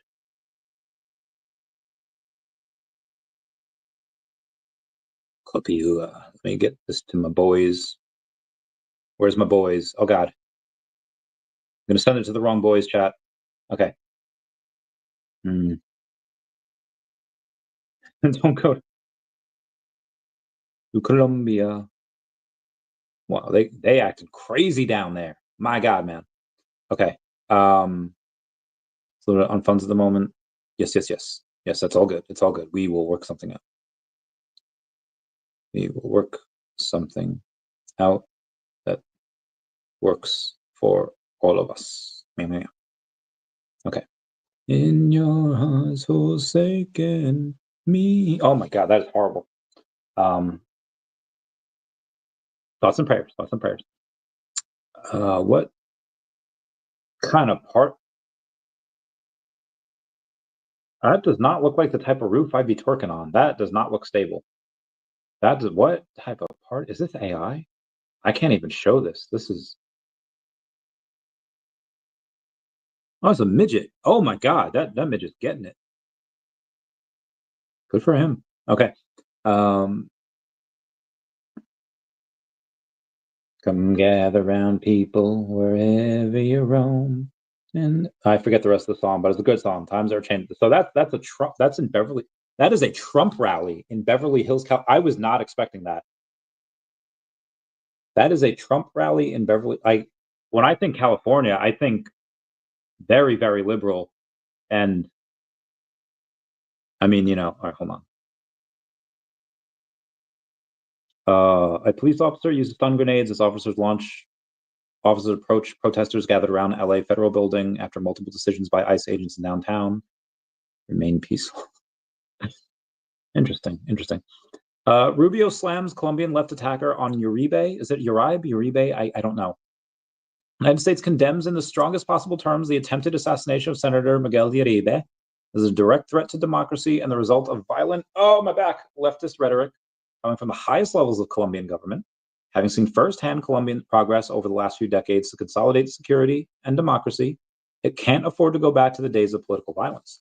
President Petro, vote for Petro, needs to dial back the inflammatory rhetoric and protect Colombian officials. We stand in prayer with Miguel's family, loved ones, and his supporters. Those responsible for this attack must face justice. Okay. Oh Lordy. I'm walking now to the pull-up bar where I'm going to hang for a second, and then I'm going to, oh gosh, my body. Okay, we're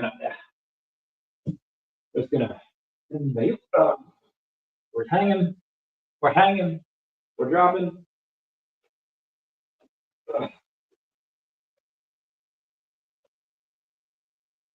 Okay, and we're walking, just stretching the back, that's all we're doing. Oh Lordy, oh God, oh my body, no, my other body. Okay, all right. I feel like Yoda. Oh my God. Okay, we're good. That did not feel great, but it didn't feel horrendous, and I needed it because I've been sitting in this chair for almost 3 hours, so I just needed to get the bread. Ooh, I forgot to do laundry today. That is my bad. I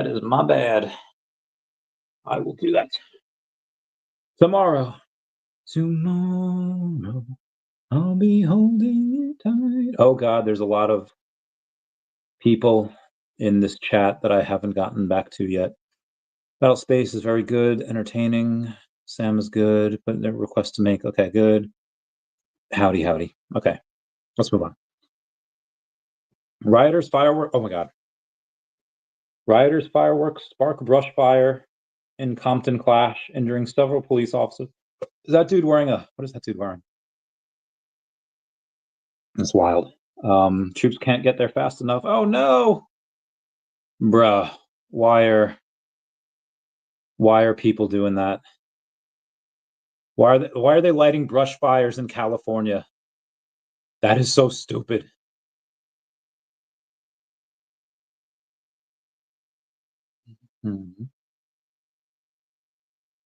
Good. Okay, not a ton of volume here, but that's fine. Love you, Nancy Mace. Sylvester's. All right, I've heard a lot about this cat season, CATSZN. I want to see what it's about. Does anyone have cat season? Hold on. Cat SZN. They're up 57% on the day. They're 3 days old, have a $66,000 market cap, 10K in locked liquidity. I am not really liking what I'm seeing here. Yeah, I will 100% stay away from this one. But that is to each their own. Yosef says, listen to the energy in Muppet Courtyard at 10 p.m. Hollywood studios closed for the night. Oh, damn, there's a lot of people there. People going crazy for Muppets, bro. Newsom riot response questioned amid California chaos. Is he getting why does it look like he's excited about this? That is very strange. Nayib Bukele says, I have to translate this post. Many say that in my speech, I only talked about security, but in reality, I addressed all of the issues. Maybe they didn't see it all. You're cordially invited to the rebroadcast of the address to the nation tomorrow at 7 p.m. on Channel 10 and here on X. AI models make up stuff, and that's a problem. AI isn't magic. It can glitch, babble nonsense, or just straight up lie if left unsupervised. There's a brutal shortage of real AI talent since coding a chatbot isn't the same as building the rocket science behind it. Meanwhile, powering these models eats cash and energy like candy, forcing teams to get creative with cheaper chips and clever hacks. Behind the scenes, AI is quietly reshaping everything from writing code to running businesses, while bots learn to talk to each other instead of waiting on your app. That is insane. The bots talk to each other instead of waiting on your app. That is wild. Chaos erupts and anti-ICE protesters set car ablaze, wave Mexican flags in busy Los Angeles intersection. Oh my goodness. Oh, oh, I hope nobody's in that car. Oh, ooh, ooh, that doesn't look good. Ghosts been cooking on their movement. Yeah, come on, Ghost, DM me back. Law and Order, love that. It's amazing. Ooh. Comment down below if anyone has Banker, because I do not. Law and Order, very good. What's okay? I don't realize. Yo, Kryptoni, taking a look at Grogu in the pram. I love that people are doing this. I'm expecting a lot out of this little guy. Same, fam, same. Let's take a look at what Grogu is right now, because I don't know if he's been looked at in a while. I want to take a look at a bunch of the blue chips. So let's take a look at the Grogu Secret Rare. 116 in the market. 264. And then we're at, let's do the top real quick. I think that was 400. So let's see what he's at right now. 399, good. I feel like we went over that already. Let's do Miles, because Miles has been the collectibles. Let's do the Secret Rare. There's 10 in the market. Starts at 7K. Okay.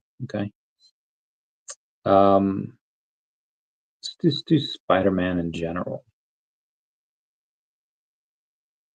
And we go to collectibles and see what they're all about. All right, Secret Rare, Ultimate Animated Spider-Man is $27.95. There is none available for sale in OMI. The Ultra Rare is $240, but you can get a sub 100 for $2,000. The Rare, $34. And you can get a sub 100 for $6,500. God, nobody's doing that.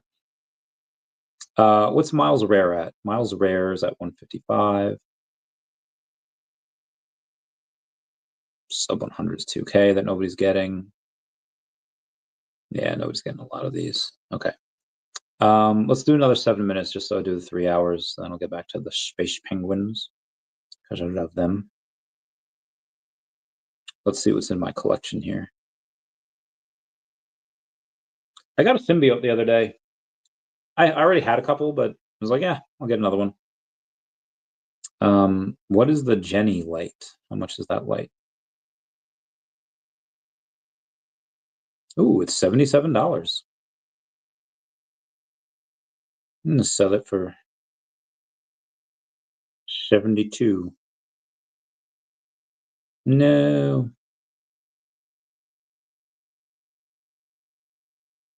Actually, you know what? I'm gonna sell this for $70 in OMI. List on Stackr for OMI. Okay.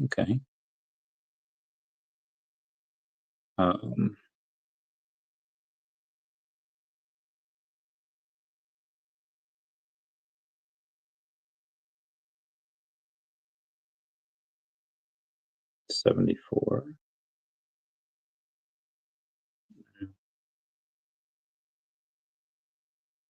Yep, $330,000, 8%. So this is 8% below the VeVe floor. I'll initiate that. I'll confirm the listing, and I'll wait for the confirmation, and I'll sell that for 8% below the floor. Oh my gosh, it's not going. Ripping pasta. But shout out to you, getting up to 12 million OMI, my man. Okay. Okay, this is listing has been initiated. So now I'm going to go to Rose and see what Rose's at. Okay, Rose's at $49. So I'm going to list her on Stackr. She's at 49, so I'm going to list her at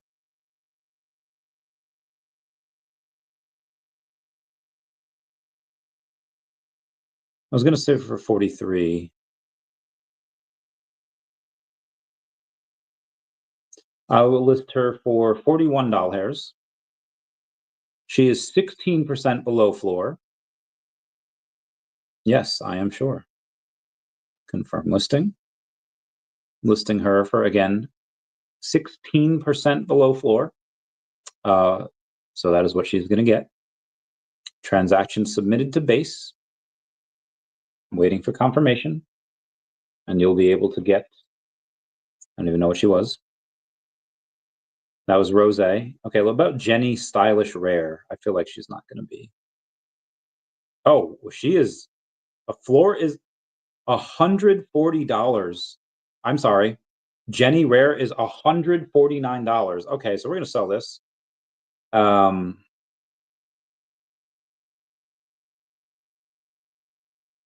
Let's say 145. I'm sorry, she's $149, right?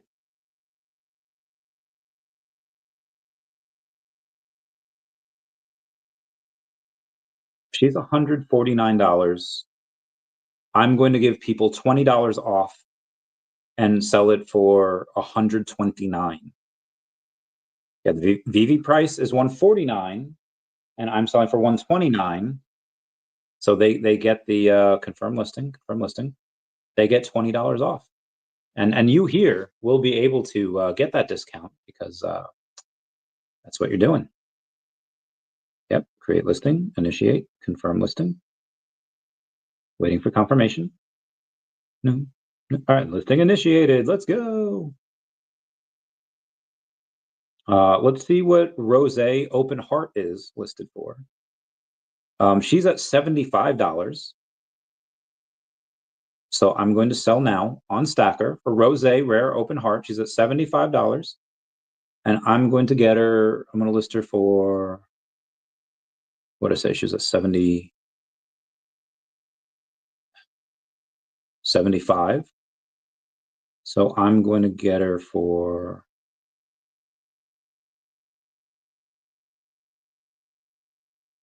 $62. Let's do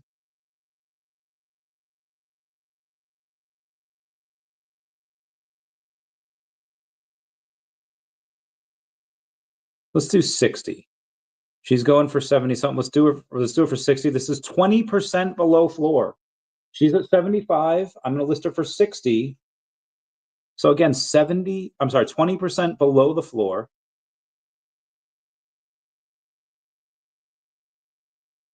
$20 below floor. So I'm putting a bunch of stuff on Stackr for 12 and 20% below floor. This is good. This is fun. This is exciting. Waiting for the confirmation. I'll let you know when it's done. Meow, meow, meow, meow, meow, meow. Meow, meow, meow, meow, meow. Okay, listing initiated. Very good. And let's Rose Uncommon, her soft girl era. This is probably not a lot. This is $40. So let's do sell now. List for Stackr for OMI. So what I say, this is $39. So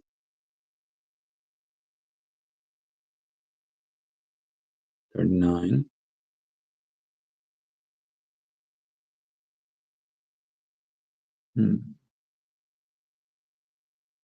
And this one's going to be 19% below floor. Instead of $40, you get it for $32. I'm going to initiate that, and people are going to enjoy it. I think they're going to enjoy these 20% below floors, in my opinion. Now let's do Jenny Uncommon. She's the uncommon, so it's not going to be too. And the floor is $40. So the Jenny Uncommon will be sold for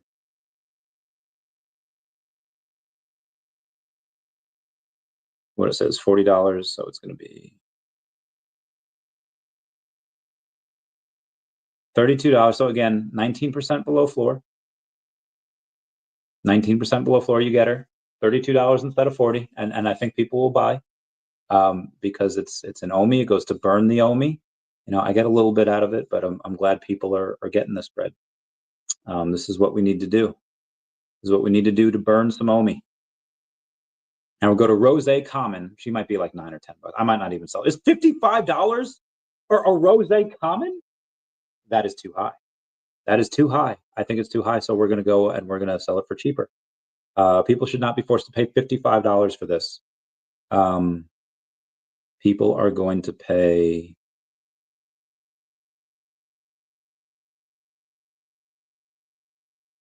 I don't want to do 20. All right.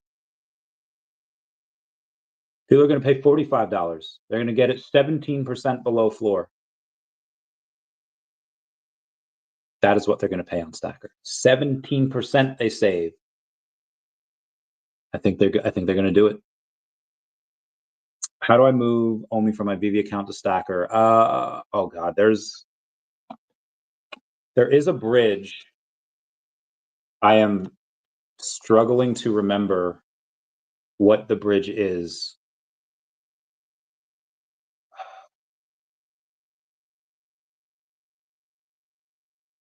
When you connect, I forget how to do it. If you go onto app.vv.me or if you go onto Stackr, there should be a way. Again, you might have to ask on Twitter. Oh, I completely forgot. Oh, Muppet Courtyard, 10 p.m. All the guests were in their fields. The area is being rethemed to Monsters Inc. Oh, hearty heart. Okay. Okay. Now that we've put Rose Common out there. All right, Jisoo Uncommon. I feel like this is one that is not going to get it. That's $40 as well. $40 for an uncommon Jisoo. Oh, it is easy. Like you click a button and it does it. I just forget where to go. I forget how to do it. Okay,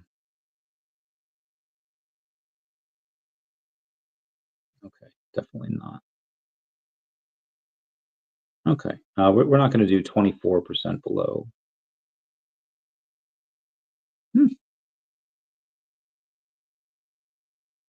We'll do this.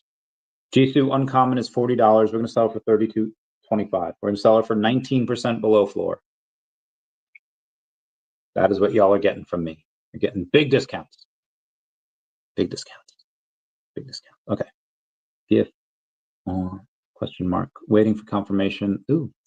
I realize I've been going for 3 hours by this point, but as long as I want to see if any of these. All right, Lisa's a big one. You know, the common is 20. Oh, okay. It's a common. Lisa's $28. I might keep that one for now. I'll keep that one. Lisa Uncommon is $40. And I'll sell now. All right, Lisa Uncommon, we're gonna sell at sell at Stackr on OMI because she is worth $40. So we're gonna do.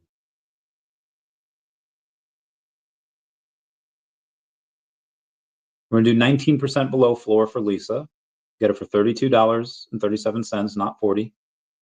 But we'll get that bread. Listing initiated. Okay. And now we're going to do Lisa Playful Error. This is her rare, so this might be a bit. This is $67. So we're going to sell this for a bit of a discount as well. $67. Let's do. I don't want to do just 8% below floor. I want to do 11. Let's just do 13% below floor instead of 67. Get it out for $58. It's Lisa, so we got to be, a little. Yeah. And I think that was it. Oh, the Lisa Blacklight is $77. Okay, the Lisa Blacklight is not going to be sold for $77 on my watch. It is going to be sold for 70s. If I put it for $70, it's only 10% below floor. We're going to do $69. It's 11%. It's only 11% below floor, but it's $69. So I think people will. And again, this is on Stackr. So even though it's you know, it's only 11% below floor, but I think people will do it. All right, now Jisoo, I know hers is not going to be huge. $44 for hers. I might keep that one for now. Jisoo Rare is $42. I think I'm going to keep that one as well. Jisoo Common is probably going to be stupid low. The price is $8. Let's see what else, what other collectibles we have here. No, I'm going to keep the Stormtroopers. I'm going to keep all these stuff. I have a lot of stuff. I have a lot of Marvel Mighties. All right, we've gone 3 hours. I think we're good here. And hopefully some of my stuff sells. We'll see. We'll see. What do I have in my wallet? Do I check my vaults? It's not my vaults, my fund wallet. Okay. Not a lot of stuff there. Let's check my listings. See if anything sold. I don't think any of these have sold. I have my secret rare VeVe gold logo on there, number 41. It is up there for 140 million OMI, which is about $30,000. You could make me a counter offer, but the number 41 gold logo I think is the best, and I think someone will probably make me an offer soon. We'll see. Anyway, guys, that'll be it for me. Please comment, like, and subscribe. Comments are good for the YouTube algorithm. Everyone say bye-bye to Dashi. Bye-bye. Oh, wait. Bye-bye, Dashi. Never mind, I'll find someone like you. I wish nothing but the best. Oh, you thank you, Maxwell, for the super chat. Don't forget me.